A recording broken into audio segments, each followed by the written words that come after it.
রহমান রহিম আল্লাহ তাআলার নামে। আলিফ লাম মিম। এই সেই মহাগ্রন্থ আল কোরআন, তাতে কোনো সন্দেহ নেই। যারা আল্লাহ তাআলাকে ভয় করে, এই কিতাব কেবল তাদের জন্য পথ প্রদর্শক। যারা না দেখে আল্লাহ তাআলাকে বিশ্বাস করে, যারা নামাজ প্রতিষ্ঠা করে, তাদের আমি যা কিছু দান করেছি তারা তা থেকে আমার এই নির্দেশিত পথে ব্যয় করে। যারা তোমার উপর যা কিছু নাজিল করা হয়েছে তার উপর ঈমান আনে তোমার আগে নবীদের উপর যা কিছু নাজিল করা হয়েছে তার উপর। সর্বোপরি তারা পরকালের উপরও দৃঢ় বিশ্বাস রাখে। সত্যিকার অর্থে এই লোকগুলোই তাদের মালিকের দেখানো সঠিক পথের উপর রয়েছে এবং এরাই হচ্ছে সফল কাম। যারা এই বিষয়গুলো অস্বীকার করে, তাকে তুমি পরকালের কথা বলে সাবধান করো আর না করো, কার্যত উভয়টাই তাদের জন্য সমান কথা। এরা কখনো ঈমান আনবে না। ক্রমাগত কুফরি করার কারণে আল্লাহ তাআলা তাদের মন, মগজ ও শ্রবণ শক্তির উপর মোহর বেড়ে দিয়েছেন। এদের দৃষ্টিশক্তির উপরও এক ধরনের আবরণ পড়ে আছে। যারা এ ধরনের লোক, তাদের জন্য পরকালের কষ্টদায়ক শাস্তি রয়েছে। মানুষদের মাঝে কিছু লোক এমন আছে যারা মুখে বলে আমরা আল্লাহ তাআলা ও পরকালের উপর ঈমান এনেছি, কিন্তু এদের কর্মকাণ্ড দেখলে তুমি বুঝতে পারবে এরা মোটেই ঈমানদার নয়। মুখে ঈমানের দাবি করে এরা আল্লাহ তাআলা ও তার নেক বান্দাদের সাথে প্রতারণা করে যাচ্ছে। মূলত এই কাজের মাধ্যমে তারা অন্য কাউকে নয়, নিজেদেরই ধোঁকা দিয়ে যাচ্ছে, যদিও এ ব্যাপারে তাদের কোনো প্রকারের চৈতন্য নেই। আসলে এদের মনের ভেতরে রয়েছে এক ধরনের মারাত্মক ব্যাধি। প্রতারণার কারণে আল্লাহ তাআলা এদের সে ব্যাধি বাড়িয়ে দিয়েছেন। তাদের জন্য রয়েছে আল্লাহ তাআলার পক্ষ থেকে পীড়াদায়ক আযাব, কেননা তারা মিথ্যা বলছিল। তাদের যখন বলা হয় তোমরা এই শান্তিপূর্ণ জমিনে অশান্তি ও বিপর্যয় সৃষ্টি করো না, তখন তারা বলে না, আমরাই তো হচ্ছি বরং সংশোধনকারী। অথচ এরাই হচ্ছে জমিনে যাবতীয় বিপর্যয় সৃষ্টিকারী, যদিও তারা এ ব্যাপারে কোনো চৈতন্য রাখে না। তাদের যখন বলা হয় অন্য লোকেরা যেমন ঈমান এনেছে তোমরাও তেমনি ভাবে ঈমান আনো, তারা বলে হে নবী, তুমি কি চাও আমরাও নির্বোধ লোকদের মতো ঈমান আনি? আসলে নির্বোধ হচ্ছে এরা নিজেরাই, যদিও তারা এই কথাটা জানে না। মুনাফিকদের অবস্থা হচ্ছে তারা যখন ঈমানদার লোকদের সাথে মিলিত হয় তখন বলে আমরা ঈমান এনেছি, আবার যখন একাকী তাদের শয়তানদের সাথে মিলিত হয় তখন বলে আমরা তো তোমাদের সাথেই আছি।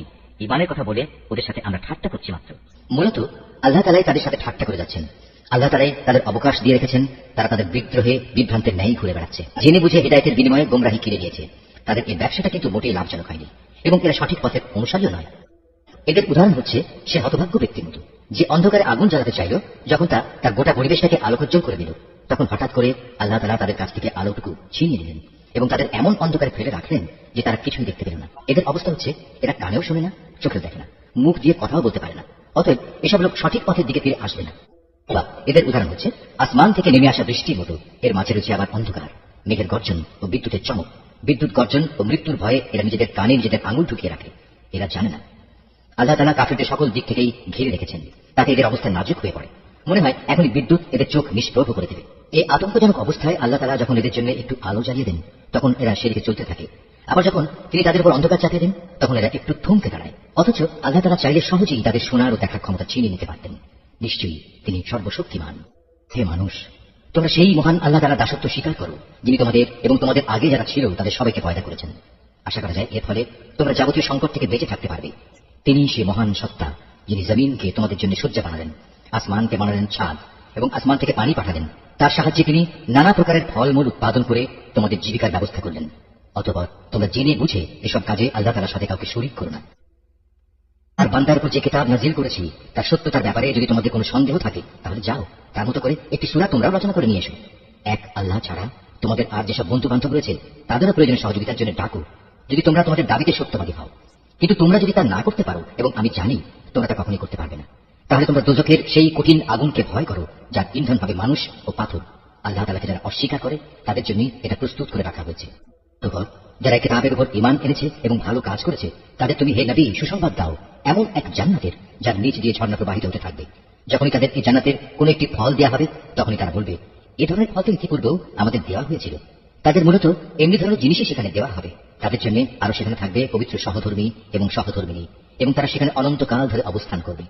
সত্য প্রমাণের জন্য আল্লাহ তাআলা মশা কিংবা তার চাইতে উপরে যা কিছু আছে তার উদাহরণ দিতেও লজ্জাবোধ করেন না। যারা আল্লাহর বাণীতে বিশ্বাস স্থাপন করে তারা জানে এই সত্য আল্লাহর কাছ থেকেই এসেছে। আর যারা আগেই সত্য অস্বীকার করেছে, তারা একে না মানার অজুহাত দিতে গিয়ে বলে আল্লাহ তাআলা এই উদাহরণ দ্বারা কি বোঝাতে চান। এভাবে একই ঘটনা দিয়ে আল্লাহ তাআলা অনেক লোককে গুমরাহিতে নিমজ্জিত করলেও বহু লোককে তিনি আবার এগিয়ে হিদায়াতের পথ দেখান। আর কতিপয় পাপাচারী ব্যক্তি ছাড়া তিনি তা দিয়ে অন্য কাউকে গুমরাহিতে নিমজ্জিত করেন না। এরা হচ্ছে সেই সব লোক যারা আল্লাহর ফরমান মেনে চলার প্রতিশ্রুতি দেওয়ার পর তা ভঙ্গ করে। ব্যক্তি ও সমাজ জীবনে আল্লাহ তাআলা যেসব সম্পর্কের ভিত মজবুত করতে বলেছেন তা তারা ছিন্ন করে। সর্বোপরি জমিনে অহেতুক বিপর্যয় সৃষ্টি করে। এরাই হচ্ছে আসল ক্ষতিগ্রস্ত। তোমরা আল্লাহকে কিভাবে অস্বীকার করবে, অথচ তোমরা প্রথম দিকে ছিলেন মৃত। তিনি তোমাদের জীবন দিয়েছেন, পুনরায় তিনি তোমাদের মৃত্যু দেবেন। অতঃপর সর্বশেষে তিনি আবার তোমাদের জীবন দান করবেন এবং এভাবেই তোমাদের একদিন তার কাছে ফিরে যেতে হবে। তিনি সেই মহান সত্তা যিনি এই পৃথিবীর সবকিছু তোমাদের ব্যবহারের জন্য তৈরি করেছেন। অতঃপর তিনি আসমানের দিকে মনোনিবেশ করলেন এবং তাকে 7 আসমানে বিন্যস্ত করলেন। তিনি সবকিছু সম্পর্কেই সম্যক অবগত আছেন। নবী, স্মরণ করো যখন তোমার মালিক তাঁর ফেরেশতাদের সম্বোধন করে বললেন, আমি পৃথিবীতে আমার খলিফা বানাতে চাই। তারা বলল, তুমি কি এমন কাউকে খলিফা বানাতে চাও যে তোমার জমিনে বিশৃঙ্খলা ও বিপর্যয় সৃষ্টি করবে এবং স্বার্থের জন্য তার রক্তপাত করবে? আমরা তো তোমার প্রশংসা সহকারে তোমার তাসবিহ করছি এবং প্রতিনিয়ত তোমার পবিত্রতা বর্ণনা করছি। আল্লাহ তাআলা বললেন, আমি যা জানি তোমরা তা জানো না। আল্লাহ তাআলা অতঃপর তাঁর খলিফা আদমকে প্রয়োজনীয় সব জিনিসের নাম শিখিয়ে দিলেন। পরে তিনি সেগুলো ফেরেশতাদের কাছে পেশ করে বললেন, তোমাদের আশঙ্কার ব্যাপারে তোমরা যদি সত্যবাদী হও তাহলে তোমরা আমাকে এর নামগুলো বলো তো। বলল, হে আল্লাহ তাআলা, তুমি পবিত্র, আমাদের তো এর বাইরে আর কিছুই জানা নেই যা তুমি আমাদের শিক্ষা দিয়েছ। তুমি একমাত্র জ্ঞানী, একমাত্র কুশলী। আল্লাহ তাআলা এবার আদমকে বললেন, তুমি তাদের কাছে তাদের নামগুলো বলে দাও। অতএব আদম আল্লাহর নির্দেশে তাদের সামনে তাদের নামগুলো যখন সুন্দরভাবে বলে দিল, তখন আল্লাহ তাআলা বললেন, আমি কি তোমাদের বলিনি যে আমি আসমান সমূহ ও জমিনের যাবতীয় গোপন বস্তু জানি এবং তোমরা যা কিছু প্রকাশ করো আর যা কিছু গোপন করো আমি তাও ভালোভাবে জানি। আল্লাহ তাআলা যখন ফেরেশতাদের বললেন, তোমরা সম্মানের প্রতীক হিসেবে আদমের জন্য সাজদা করো, অতঃপর তারা আল্লাহর আদেশে আদমের সামনে সাজদা বানাত হলো, শুধু ইবলিস ছাড়া। সে সাজদা করতে অস্বীকার করল এবং অহংকার করল। অতঃপর সে নাফরমানদের দলে শামিল হয়ে গেল। আমি বললাম, হে আদম, তুমি এবং তোমার স্ত্রী পরম সুখে এই বেহেশতে বসবাস করতে থাকো এবং এই নিয়ামত থেকে যা তোমাদের মন চায় তাই তোমরা স্বাচ্ছন্দ্যের সাথে আহার করো। তবে এই গাছটির পাশে যেও না, অন্যথায় তোমরা দুজনই সীমা লঙ্ঘনকারীদের মধ্যে শামিল হয়ে যাবে। কিন্তু শয়তান শেষ পর্যন্ত সেখান থেকে তাদের উভয়ের পদস্খলন ঘটালো। তারা উভয় বেহেশতে যেখানে ছিল সেখান থেকে সে তাদের বের করেই ছাড়ল। আর আমি তাদের বললাম, তোমরা একজন আরেকজনের দুশমন হিসেবে এখান থেকে নেমে পড়ো। তোমাদের পরবর্তী বাসস্থান হবে পৃথিবী। সেখানে একটি নির্দিষ্ট সময় পর্যন্ত তোমাদের জন্য জীবনের যাবতীয় উপকরণ থাকবে। অতঃপর আদম তার মালিকের কাছ থেকে হিদায়াত সম্বলিত কিছু বাণী পেল। আল্লাহ তাআলা তার উপর ক্ষমা পরবশ হলেন। অবশ্যই তিনি বড় মেহেরবান ও ক্ষমাশীল। আমি তাদের বললাম, তোমরা সবাই এবার এখান থেকে নেমে যাও। তবে যেখানে যাবে অবশ্যই সেখানে আমার পক্ষ থেকে তোমাদের কাছে জীবন বিধান সম্পর্কিত হিদায়াত আসবে।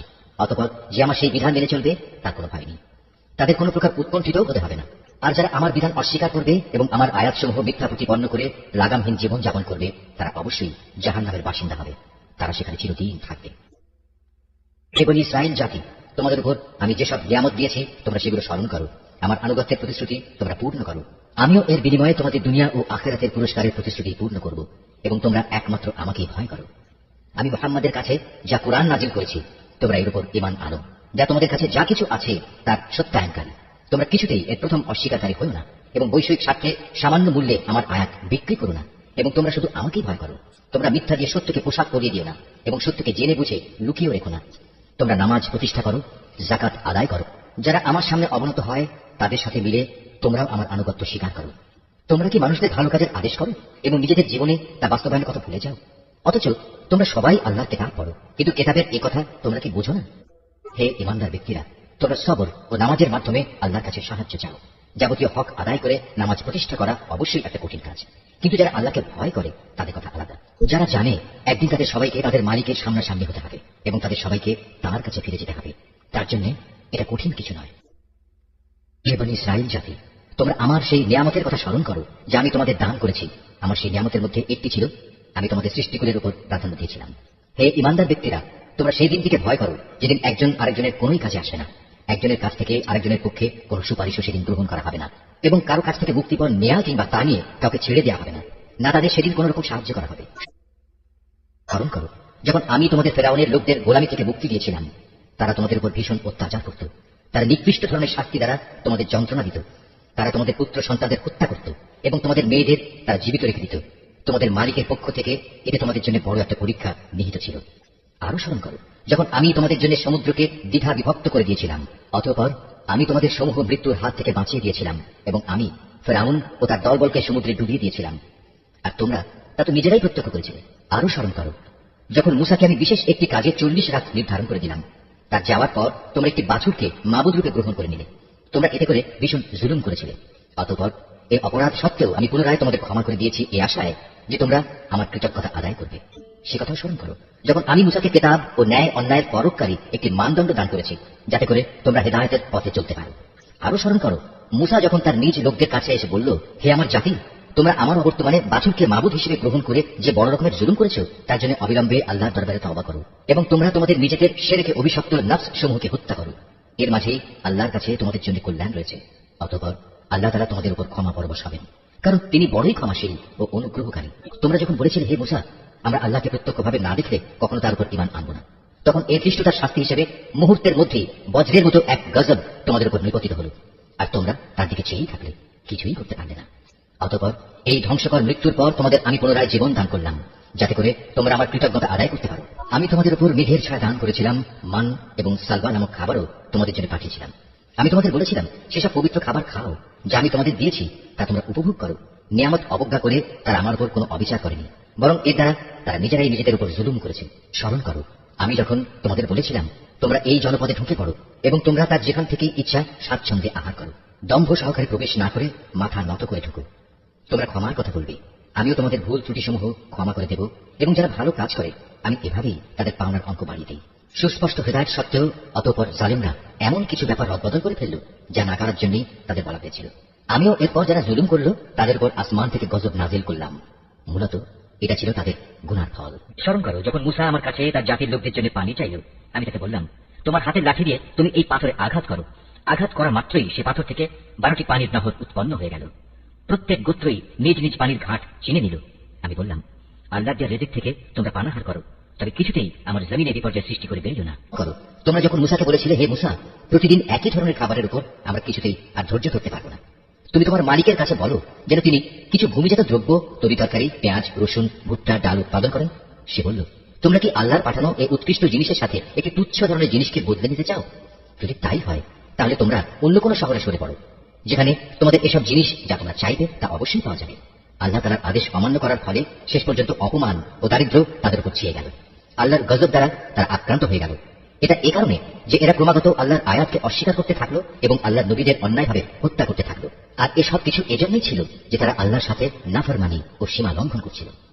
যারা ঈমান আনে, তারা খ্রিস্টান হোক, ইহুদি হোক কিংবা সাবি হোক, তারাই হবে মুসলমান। এদের যে কেউ আল্লাহর উপর ঈমান আনবে পরকালের উপর এবং যথার্থ ভালো কাজ করবে, তাদের জন্য তাদের মালিকের কাছে পুরস্কার রয়েছে, এবং এসব লোকের যেমন কোনো ভয় নেই, তেমনি তারা চিন্তিত হবে না। স্মরণ করো, যখন আমি তোমাদের কাছ থেকে প্রতিশ্রুতি নিয়েছিলাম যে তোমরা তাওরাত মেনে চলবে, এবং তুর পাহাড়কে আমি তোমাদের উপর তুলে ধরে বলেছিলাম যে কিতাব তোমাদের আমি দান করেছি তা শক্তভাবে আঁকড়ে ধরো এবং তাতে যা কিছু আছে তা স্মরণ রেখো। এই উপায়ে তোমরা হয়তো শয়তান থেকে নিজেদের বাঁচাতে পারবে। অতঃপর তোমরা এই ওয়াদা থেকে ফিরে গেলে, কিন্তু তা সত্ত্বেও আমার অনুদান ও রহমত যদি তোমাদের উপর না থাকতো, তাহলে তোমরা অবশ্যই ধ্বংস হয়ে যেতে। তোমরা তো ভালো করেই তাদের জানো যারা তোমাদের মধ্যে শনিবারে আল্লাহর আদেশ লঙ্ঘন করেছে। অতঃপর আমি তাদের শুধু এটুকুই বলেছি, যাও, এবার তোমরা সবাই অপমানিত বানরে পরিণত হয়ে যাও। এই ঘটনাকে আমি সেসব মানুষদের যারা তখন সেখানে মজুদ ছিল, আর যারা পরে আসবে, তাদের সবার জন্য একটি দৃষ্টান্তমূলক ঘটনা বানিয়ে দিয়েছি। যারা আল্লাহকে ভয় করে এমন লোকদের জন্য এই ঘটনা ছিল একটি উপদেশ। যখন মুসা তার জাতিকে বলল, অবশ্যই আল্লাহ তাআলা তার নামে তোমাদের একটি গাভী জবাই করার আদেশ দিচ্ছেন, তারা এই কথা শুনে বলল, হে মুসা, তুমি কি আমাদের সাথে তামাশা করছো? সে বলল, আমি তামাশা করে জাহেলদের দলে শামিল হওয়া থেকে আল্লাহ তাআলার কাছে পানা চাই। তারা মুসাকে বলল, তুমি তোমার মালিককে বলো আমাদের তিনি যেন সুস্পষ্ট বলে দেন তা কেমন হবে। সে বলল, অবশ্যই তা হবে এমন যা বৃদ্ধ হবে না, আবার একেবারে বাচ্চাও হবে না, বরং তা হবে এর মাঝামাঝি বয়সের। এখন যা কিছু তোমাদের নির্দেশ দেওয়া হচ্ছে তাই করো। তারা মুসাকে বলল, তুমি তোমার মালিককে জিজ্ঞেস করে নাও তিনি আমাদের যেন বলে দেন তার রং কেমন হবে। সে বলল, তা হবে হলুদ রঙের। তার রং এত আকর্ষণীয় হবে যে যারা তাকাবে তা তাদেরই পরিতৃপ্ত করবে। তারা বলল, হে মুসা, তুমি তোমার মালিককে আবার জিজ্ঞেস করে নাও আসলে তা কি ধরনের হবে। আমরা তো সঠিক গাভী বাছাই করতে পারছি না, কারণ আমাদের কাছে তো সব গাভী দেখতে একই ধরনের মনে হয়। আল্লাহ তাআলা চাইলে এবার অবশ্যই আমরা সঠিক পথে চলতে পারব। সে বলল, তাহলে শোনো, আল্লাহর ঈপ্সিত সে গাভী হবে এমন যে সেটি কোনো চাষাবাদের কাজ করে না, জমিনে পানি সেটা কাজও করে না, অর্থাৎ তা হবে সম্পূর্ণ নিখুঁত ও ত্রুটিমুক্ত। এই কথা শুনে তারা বলল, এতক্ষণে তুমি আমাদের সামনে সত্য ঘটনা নিয়ে এসেছ। অতঃপর তারা এ ধরনের একটি গাভী জবাই করল, যদিও ইতিপূর্বে মনে হয়নি যে তারা এই কাজটি আদৌ করতে চায়। যখন তোমরা একজন লোককে হত্যা করেছিলে, অতঃপর সে ব্যাপারে তোমরা একে অপরের উপর হত্যার অভিযোগ আরোপ করতে শুরু করলে, অথচ আল্লাহ তাআলা সেই বিষয়ে মানুষের সামনে বের করে আনতে চাইলেন যা তোমরা লুকোবার চেষ্টা করেছিলে। হত্যাকারীকে খোঁজার জন্য আমি তোমাদের বললাম, কোরবানি করা সেই গাভীর শরীরের একাংশ দিয়ে তোমরা একে মৃদু আঘাত করো। এভাবেই আল্লাহ তাআলা মৃত ব্যক্তিকে জীবন দান করবেন, এবং এই ঘটনা দ্বারা তিনি তোমাদের কাছে তার জ্ঞানের নিদর্শন সমূহ তুলে ধরেন। আশা করা যায় তোমরা সত্য অনুধাবন করবে। কিন্তু এত বড় একটি নিদর্শন সত্ত্বেও অতঃপর তোমাদের মন কঠিন হয়ে গেল, এমন কঠিন যেন তা শক্ত পাথর, বরং মাঝে মাঝে মনে হয় পাথরের চেয়েও বুঝি তা বেশি কঠিন। কেননা কিছু পাথর এমন আছে যা থেকে মাঝে মাঝে ঝর্ণা ধারা নির্গত হয়, আবার কোনো কোনো সময় তা বিদীর্ণ হয়ে ফেটেও যায় এবং তা থেকে পানির ফোয়ারাও বেরিয়ে আসে। অবশ্য এর মধ্যে থেকে এমন কিছু পাথর আছে যা আল্লাহর ভয়ে ধসে পড়ে, আল্লাহ তাআলা তোমাদের কার্যকলাপ সম্পর্কে মোটেই গাফেল নন। ঈমানদার লোকেরা, এরপরেও তোমরা কি এই আশা পোষণ করো যে এরা তোমাদের সাথে তোমাদের দ্বীনের জন্য ঈমান আনবে? অথচ এদের একাংশ যুগ যুগ ধরে আল্লাহর কিতাব শুনে আসছে, অতঃপর তারা তাকে বিকৃত করছে, অথচ এরা ভালো করে তা জানে। অবস্থা হচ্ছে, এরা যখন ঈমানদারদের সাথে সাক্ষাৎ করে তখন বলে আমরা ঈমান এনেছি, কিন্তু এরাই আবার যখন গোপনে একে অপরের সাথে মিলিত হয় তখন বলে তোমরা কি মুসলমানদের কাছে সেসব কথা প্রকাশ করে দাও যা আল্লাহ তাআলা মুহাম্মদের নবুয়ত সম্পর্কে আগেই তাওরাতে তোমাদের উপর ব্যক্ত করেছেন? খবরদার, তোমরা এমনটি কখনো করো না। তাহলে তারা একদিন তোমাদের মালিকের সামনে এটা দিয়েই তোমাদের বিরুদ্ধে সাক্ষ্য উত্থাপন করবে। তোমরা কি এটুকু কথা বুঝতে পারো না? এরা কি জানে না আল্লাহর কিতাবে যা কিছু এরা গোপন করে, আবার নিজেদের স্বার্থে তারা যা প্রকাশ করে তা সবই আল্লাহ তাআলা জানেন। এদের আরেকটি দল যারা একান্ত অশিক্ষিত, নিরক্ষর, এরা আল্লাহর কিতাব সম্পর্কে কিছুই জানে না। আল্লাহর কিতাব যেন এদের কাছে একটি নিছক ধ্যান ধারণা সর্বস্ব পুস্তক মাত্র। এরা শুধু অমূলক ধারণাই করে থাকে। সেসব লোকের জন্য ধ্বংস অনিবার্য, যারা হাত দিয়ে কিতাব লিখে নেয়, তারপর দুনিয়ার সামনে বলে এগুলো হচ্ছে আল্লাহ তাআলার পক্ষ থেকে অবতীর্ণ শরীয়তের বিধান। তাদের উদ্দেশ্য হচ্ছে যেন তাদের দুনিয়ার কিছু স্বার্থ তারা কিনে নিতে পারে। অতঃপর তাদের হাত যা কিছু রচনা করেছে তার জন্য তাদের ধ্বংস ও দুর্ভোগ, যা কিছু তারা উপার্জন করেছে তার জন্য তাদের দুর্ভোগ। নির্বোধ লোকেরা বলে জাহান্নামের আগুন কখনোই আমাদের স্পর্শ করবে না, একান্ত যদি করেও তা হবে নির্দিষ্ট একটা দিনের জন্য মাত্র। হে নবী, তুমি তাদের বলো তোমরা কি আল্লাহর কাছ থেকে এমন কোন প্রতিশ্রুতি আদায় করে নিয়েছ? আল্লাহ তাআলা তো কখনো তার প্রতিশ্রুতি ভঙ্গ করেন না। না তোমরা জেনে বুঝেই আল্লাহ তাআলা সম্পর্কে এমন সব কথা বলে বেড়াচ্ছ যা তোমরা নিজেরাই জানো না। হ্যাঁ, যে কোনো ব্যক্তি স্বেচ্ছায় অপরাধ করেছে এবং যাকে তার পাপ ঘিরে রেখেছে, এমন লোকেরাই হচ্ছে জাহান্নামের অধিবাসী, এবং সেখানে তারা চিরদিন অবস্থান করবে। আবার যারাই আল্লাহর উপর ঈমান আনবে এবং ভালো কাজ করবে তারা বেহেশতবাসী হবে, তারা সেখানে চিরদিন থাকবে। যখন আমি বনী ইসরাইলদের কাছ থেকে এই মর্মের প্রতিশ্রুতি নিয়েছিলাম যে তোমরা আল্লাহ তাআলা ছাড়া অন্য কারো ইবাদত করবে না এবং মাতা পিতার সাথে সৎ ব্যবহার করবে, আত্মীয় স্বজন, এতিম মিসকিনদের সাথে ভালো ব্যবহার করবে, মানুষদের সুন্দর কথা বলবে, নামাজ প্রতিষ্ঠা করবে, যাকাত প্রদান করবে, কিন্তু এ সত্ত্বেও তোমাদের মধ্যে সামান্য কিছু সংখ্যক লোক ছাড়া অধিকাংশই অতঃপর সেদিন ফিরে গেছে। এভাবেই তোমরা প্রতিশ্রুতি থেকে মুখ ফিরিয়ে নিয়েছিলে। তোমাদের কাছ থেকে আমি এই প্রতিশ্রুতিও নিয়েছিলাম যে তোমরা কেউ কারো রক্তপাত করবে না এবং নিজেদের লোকদের তাদের ঘর বাড়ি থেকে উচ্ছেদ করবে না। অতঃপর তোমরা তা স্বীকার করে নিয়েছিলে। তোমরা তো নিজেরাই এ সাক্ষ্য দিচ্ছ। এই তো হচ্ছে, তোমরা একে অপরকে তোমরা হত্যা করতে লাগলে। তোমাদের এক দলকে তোমরা তাদের ভিটে মাটি থেকে বিতাড়িত করে দিতে লাগলে। অন্যায় এবং জুলুম দ্বারা জালেমদের তোমরা তাদের উপর পৃষ্ঠপোষকতা করতে থাকলে। শুধু তাই নয়, কোন লোক যুদ্ধবন্দী হয়ে তোমাদের কাছে এলে তোমরা তাদের জন্য মুক্তিপণ দাবি করো, অথচ তাদের ঘর বাড়ি থেকে উচ্ছেদ করাটাই ছিল তোমাদের উপর অবৈধ কাজ এবং আল্লাহ তাআলাকে দেয়া প্রতিশ্রুতির লঙ্ঘন। তোমরা কি তাহলে আল্লাহর কিতাবের একাংশ বিশ্বাস করো এবং আরেকাংশ অবিশ্বাস করো? সাবধান, কখনো যদি কোনো জাতি কিংবা ব্যক্তি দিনের অংশ বিশেষের উপর ঈমান আনয়নের এ আচরণ করে, তাদের শাস্তি এছাড়া আর কি হবে? যে পার্থিব জীবনে তাদের লাঞ্ছনা ভোগ করতে হবে, তাদের পরকালেও কঠিনতম আযাবের দিকে নিক্ষেপ করা হবে। তোমরা প্রতিনিয়ত যা করছো, আল্লাহ তাআলা সে সব কিছু থেকে মোটেও উদাসীন নন। বস্তুত এই লোকেরা আখিরাতের স্থায়ী জীবনের বিনিময়ে দুনিয়ার অস্থায়ী জীবন খরিদ করে নিয়েছে। এরা যেহেতু আযাব বিশ্বাসই করেনি, তাই আল্লাহ তাআলার পক্ষ থেকে তাদের আযাব কিঞ্চিত পরিমাণ হালকা করা হবে না, আর না তাদের কোনো দিক থেকে কোন রকম সাহায্য করা হবে। মূসাকে কিতাব দিয়েছি, তারপর একে একে আমি আরো অনেক নবী পাঠিয়েছি, এবং বাপ ছাড়া সন্তান পয়দা করার মতো সুস্পষ্ট নিদর্শন দিয়ে আমি মরিয়ম পুত্র ঈসাকে পাঠিয়েছি, এবং আমার পাঠানো বাণী ও পবিত্র আত্মার মাধ্যমে তাকে আমি সাহায্য করেছি। অথচ যখনই তোমাদের কাছে আল্লাহর কোন নবী আসতো, তোমাদের মনোপুত না হলে তোমরা অহংকারের বশবর্তী হয়ে তাদের অস্বীকার করেছ। তাদের কাউকে তোমরা মিথ্যাবাদী বলেছ, আবার তাদের একদলকে তোমরা হত্যাও করেছ। তারা বলে হিদায়াতের জন্য আমাদের মন ও তার দরজা বন্ধ হয়ে আছে। আসলে আল্লাহ তাআলাকে তাদের ক্রমাগত অস্বীকার করার কারণে তিনি তাদের উপর অভিসম্পাত করেছেন। অতঃপর তাদের সামান্য পরিমাণ লোকই আল্লাহর উপর ঈমান এনেছে। এখনই তাদের কাছে আল্লাহর কাছ থেকে কিতাব নাযিল হলো, যা তাদের কাছে মজুদ কিতাবের সত্যতা স্বীকার করে। তাছাড়া এর আগে তারা নিজেরাই সমাজের অন্যান্য কাফেরদের উপর বিজয়ী হওয়ার জন্য এই কিতাব ও তার বাহকের আগমন কামনা করেছিল। কিন্তু আজ যখন তা তাদের কাছে এলো এবং যা তারা যথাযথ চিনতেও পারল, তাই তারা অস্বীকার করল। যারা আল্লাহর কিতাব অস্বীকার করে তাদের উপর আল্লাহর অভিসম্পাত নাযিল হোক। কত নিকৃষ্ট বস্তু সেটি, যার বিনিময়ে তারা তাদের নিজেদের মন প্রাণ বিক্রয় করে দিয়েছে। শুধু গোলামীর বশবর্তী হয়েই তারা আল্লাহর নাজিল করা বিধান অস্বীকার করেছে, শুধু এ কারণে যে আল্লাহ তাআলা তার বান্দাদের মধ্যে থেকে যাকে চান তাকে নবুয়ত দিয়ে অনুগ্রহ করেন। তাদের এই কুফরির ফলে তারা ক্রোধের উপর ক্রোধে আক্রান্ত হল। আর কাফেরদের জন্য তো এমনই অপমানজনক শাস্তি রয়েছে। তাদের বলা হয় আল্লাহ তাআলা যা কিছু নাজিল করেছেন তার উপর ঈমান আনো। তারা বলে আমরা তো শুধু সেসব কিছুর উপর ঈমান আনি যা আমাদের বনী ইসরাইল জাতির উপর নাজিল করা হয়েছে। এর বাইরে যা তারা অস্বীকার করে অথচ তা একান্ত সত্য, তা তাদের কাছে নাজিল করা আল্লাহর কথাগুলোকেও সত্য বলে স্বীকার করে। হে নবী, তুমি বলো তোমরা যদি বিশ্বাসী হও তাহলে আল্লাহর নবীদের ইতিপূর্বে তোমরা কেন হত্যা করেছিলে? তোমাদের কাছে তো একসময় সুস্পষ্ট নিদর্শন সহকারে মূসা নবী হয়ে এসেছিল, অথচ তার সামান্য কয়েকদিনের অনুপস্থিতির পরেই তোমরা একটি বাছুরকে মাবুদ হিসেবে গ্রহণ করে নিলে। কত বড় জালেম ছিলে তোমরা! আরো স্মরণ করো, যখন আমি তোমাদের কাছ থেকে একটি প্রতিশ্রুতি আদায় করেছিলাম তোমাদের মাথার উপর তুর পাহাড় তুলে ধরে, আমি বলেছিলাম যা কিছু বিধি বিধান আমি তোমাদের দিয়েছি তা শক্ত করে আঁকড়ে ধরো এবং আমার কথাগুলো শুনো। এর জবাবে তারা মুখে তো বলল হ্যাঁ, আমরা তোমার কথা শুনেছি, কিন্তু বাস্তব জীবনে তা অস্বীকার করে বলল, আমরা তা অমান্য করলাম। আসলে আল্লাহ তাআলাকে তাদের অস্বীকার করার কারণে সেই বাছুরকে মাবুদ বানানোর নেশা তখনও তাদের মনকে আকৃষ্ট করে রেখেছিল। তুমি তাদের বলো, যদি তোমরা সত্যি মোমেন হও তাহলে বলতে পারো, এটা কত খারাপ ঈমান যা একজন ব্যক্তিকে এ ধরনের কাজের আদেশ দেয়। যদি তোমরা মনে করো অন্যদের বদলে পরকালের নিবাস আল্লাহর কাছে শুধু তোমাদের জন্য নির্দিষ্ট, তাহলে যাও, তা পাওয়ার জন্য তোমরা মৃত্যু কামনা করো, যদি তোমরা সত্যবাদী হও। হে নবী, তুমি জেনে রাখো, এরা কখনোই কামনা করবে না আল্লাহর সাথে যে আচরণ এরা করেছে, এবং নিজেদের হাত দিয়ে এরা যা কিছু অর্জন করেছে তার পরিণাম জানার পর এরা কখনো তা কামনা করবে না। আল্লাহ তাআলা জালেমদের ভালো করে জানেন। সত্যি কথা হচ্ছে, এদেরকেই বরং তুমি দেখতে পাবে বেঁচে থাকার ব্যাপারে এরা বেশি লোভী।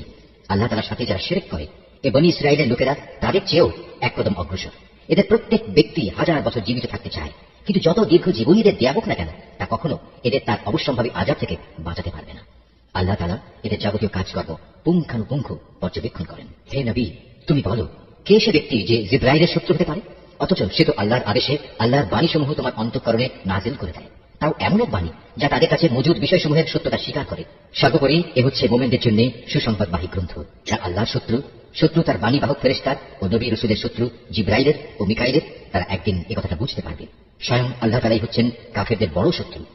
আমি তোমার কাছে সুস্পষ্ট নিদর্শন পাঠিয়েছি, পাপী ব্যক্তিরা ছাড়া এই সব কিছু কেউই অস্বীকার করতে পারে না, কিংবা যখনই তারা আল্লাহর সাথে কোনো ওয়াদা করেছে তখনই তাদের একদল তা ভঙ্গ করেছে। আসলে তাদের অধিকাংশই ঈমানদার ছিল না। যখনই তাদের কাছে আল্লাহর পক্ষ থেকে কোনো নবী আসে এবং যে তাদের কাছে আগের কিতাবে যেসব কথা মজুদ রয়েছে তার সত্যতা স্বীকার করে, তখনই সেই আগের কিতাবের ধারকদের একটি দল পূর্ববর্তী কিতাবের কথাগুলো এমনভাবে তাদের পেছনের দিকে ফেলে দিল যেন তারা এ ব্যাপারে কিছুই জানে না। আল্লাহর প্রতি অবজ্ঞা প্রদর্শন করেই এরা ক্ষান্ত হয়নি। জাদুমন্ত্রের এমন কিছু জিনিসও এরা অনুসরণ করতে শুরু করল যা শয়তান কর্তৃক সুলাইমান নবীর রাজত্বের সময় সমাজে চালু করা হয়েছিল। সত্য কথা হচ্ছে, সুলাইমান কখনো জাদুকে আল্লাহ বিরোধী কাজে ব্যবহার করে আল্লাহকে অস্বীকার করেননি। আল্লাহকে তো অস্বীকার করেছে সেসব অভিশপ্ত শয়তান যারা মানুষকে জাদুমন্ত্র শিক্ষা দিয়েছে। জাদু পাগল মানুষদের পরীক্ষার উদ্দেশ্যে আল্লাহ তাআলা হারুত মারুত নামে যে দুজন ফেরেশতাকে ব্যাবিলনে পাঠিয়েছেন, আল্লাহর সেই দুজন ফেরেশতা কাউকে যখনই এ বিষয়ে শিক্ষা দিত, প্রথমেই তারা এই কথাটা তাদের বলে দিত, আমরা তো হচ্ছি আল্লাহর পরীক্ষা মাত্র, অতএব কোনো অবস্থায় তুমি এ বিদ্যা দিয়ে আল্লাহ তাআলাকে অস্বীকার করো না। এই সত্ত্বেও তারা তাদের কাছ থেকে এমন কিছু বিদ্যা শিখে নিয়েছিল যা দিয়ে এরা স্বামী স্ত্রীর মাঝে বিচ্ছেদের সৃষ্টি করত, যদিও আল্লাহর ইচ্ছা ছাড়া কোনো দিনই কেউ কারো সামান্যতম ক্ষতিও সাধন করতে পারবে না। তারা মূলত এমন কিছু শেখে যা তাদের কোনো উপকার যেমন করতে পারে না, তেমনি তা তাদের কোনো ক্ষতিও করতে পারে না। তারা যদি জানত শ্রম ও অর্থ দিয়ে যা তারা কিনে নিয়েছে পরকালে তার কোনো মূল্য নেই, তারা নিজেদের জীবনের পরিবর্তে যা ক্রয় করে নিয়েছে তা সত্যি নিকৃষ্ট, কত ভালো হতো যদি তারা কথাটা জানত। তারা যদি আল্লাহর উপর ঈমান আনত এবং তাকেই ভয় করত, তাহলে আল্লাহর পক্ষ থেকে তারা উৎকৃষ্টতম পুরস্কার পেত। কত ভালো হতো যদি তারা এটা অনুধাবন করত। হে ঈমানদার ব্যক্তিরা, ধৃষ্টতার সাথে কখনো বলো না হে নবী তুমি আমাদের কথা শোনো, বরং তার দৃষ্টি আকর্ষণ করার জন্য বলো, হে নবী আমাদের প্রতি লক্ষ্য করো, এবং তোমরা সর্বদা তার কথা শুনবে। মনে রাখবে, যারা তার কথা অমান্য করে তাদের জন্য অত্যন্ত বেদনাদায়ক শাস্তি রয়েছে।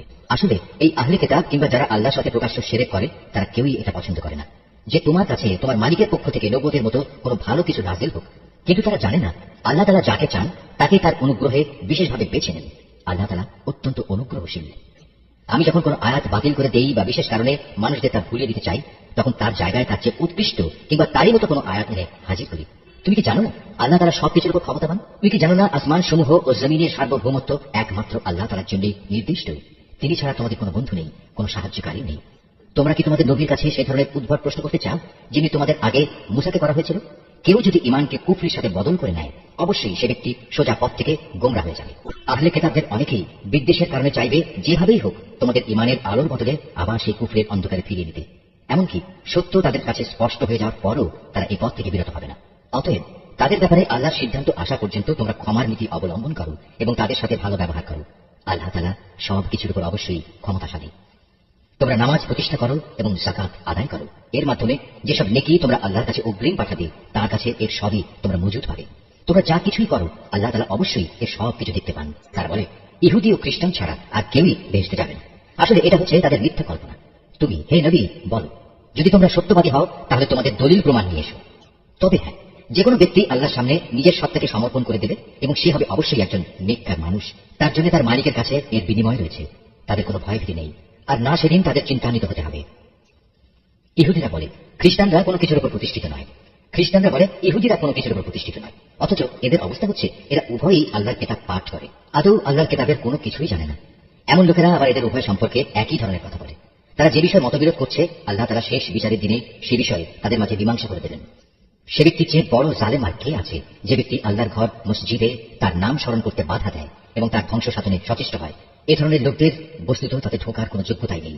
তবে একান্ত ভীত সন্ত্রস্তভাবে ঢুকলে তা ভিন্ন কথা। তাদের জন্য পৃথিবীতে যেমন অপমান লাঞ্ছনা রয়েছে, তেমনি রয়েছে পরকালে কঠিনতম শাস্তি। এরা কেবলা বদলের ব্যাপারেও মতবিরোধ করেছিল, অথচ পূর্ব পশ্চিম সবই তো আল্লাহ তাআলার। তাছাড়া তোমরা যেদিকেই মুখ ফিরাবে সেদিকেই তো আল্লাহ তাআলা রয়েছেন।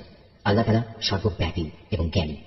খ্রিস্টান লোকেরা বলে আল্লাহ তাআলা অমুককে নিজের সন্তান রূপে গ্রহণ করেছেন, অথচ যাবতীয় পবিত্রতা একান্তভাবে তাঁর। তিনি এ সব কিছুর অনেক ঊর্ধ্বে। আসমান সমূহ ও জমিনের সব কিছুই তাঁর জন্য, এর প্রতিটি বস্তুই তাঁর একান্ত অনুগত। আসমান সমূহ ও জমিনের তিনি স্রষ্টা। যখন তিনি কোনো একটি বিষয় সিদ্ধান্ত করেন, সে ব্যাপারে শুধু এটুকুই বলেন হও, আর সাথে সাথে এটা হয়ে যায়। যারা সঠিক কথা জানে না তারা বলে আল্লাহ তাআলা নিজে আমাদের সাথে কথা বলেন না কেন, অথবা এমন কোন নিদর্শন আমাদের কাছে কেন পাঠান না যার মাধ্যমে আমরা তাকে দেখতে পাবো। এদের আগের লোকেরাও এদের মতো করেই কথা বলতো। এদের সবার মন আসলে একই ধরনের। আল্লাহকে যারা দৃঢ়ভাবে বিশ্বাস করে, আমি তাদের জন্য আমার নিদর্শন সমূহ সুস্পষ্ট করে পেশ করে দিয়েছি। অবশ্যই আমি তোমাকে সত্য দিন সহ পাঠিয়েছি আযাবের ভীতি প্রদর্শনকারী ও জান্নাতের সুসংবাদ বাহী হিসেবে। জেনে রেখো, তোমাকে জাহান্নামের অধিবাসীদের দায় দায়িত্বের ব্যাপারে প্রশ্ন করা হবে না। ইহুদি ও খ্রিস্টানরা কখনো তোমার উপর খুশি হবে না। হ্যাঁ, তুমি যদি কখনো তাদের দলের অনুসরণ করতে শুরু করো, তখনই এরা খুশি হবে। তুমি তাদের বলে দাও আল্লাহ তাআলার হেদায়েতই হচ্ছে একমাত্র পথ। সাবধান, তোমার কাছে সঠিক জ্ঞান আসার পরও যদি তুমি তাদের ইচ্ছানুসারে চলতে থাকো, তাহলে আল্লাহ তাআলা ছাড়া তুমি কোনো বন্ধু ও সাহায্যকারী পাবে না। আহলে কিতাবদের মাঝে এমন কিছু লোক আছে যারা এই কোরআনকে যেভাবে নিষ্ঠার সাথে পড়া দরকার সেভাবেই পড়ে। তারা তার উপর ঈমান আনে। যারা একে অস্বীকার করে তারাই হচ্ছে ক্ষতিগ্রস্ত লোক। হে বনী ইসরাঈল জাতি, তোমরা আমার সে নিয়ামত স্মরণ করো যা আমি তোমাদের দান করেছি। সে নিয়ামতের অংশ হিসেবে আমি তোমাদের দুনিয়ার অন্যান্য জাতির উপর শ্রেষ্ঠত্ব দান করেছি। তোমরা সেই দিন থেকে ভয় করো যেদিন একজন মানুষ আরেকজনের কোনোই কাজে আসবে না। সেদিন তার কাছ থেকে কোন রকম বিনিময় নেওয়া হবে না। আবার একের পক্ষে অন্যের সুপারিশও সেদিন কোনো উপকারে আসবে না। সেদিন এসব লোকদের কোন রকম সাহায্য করা হবে না।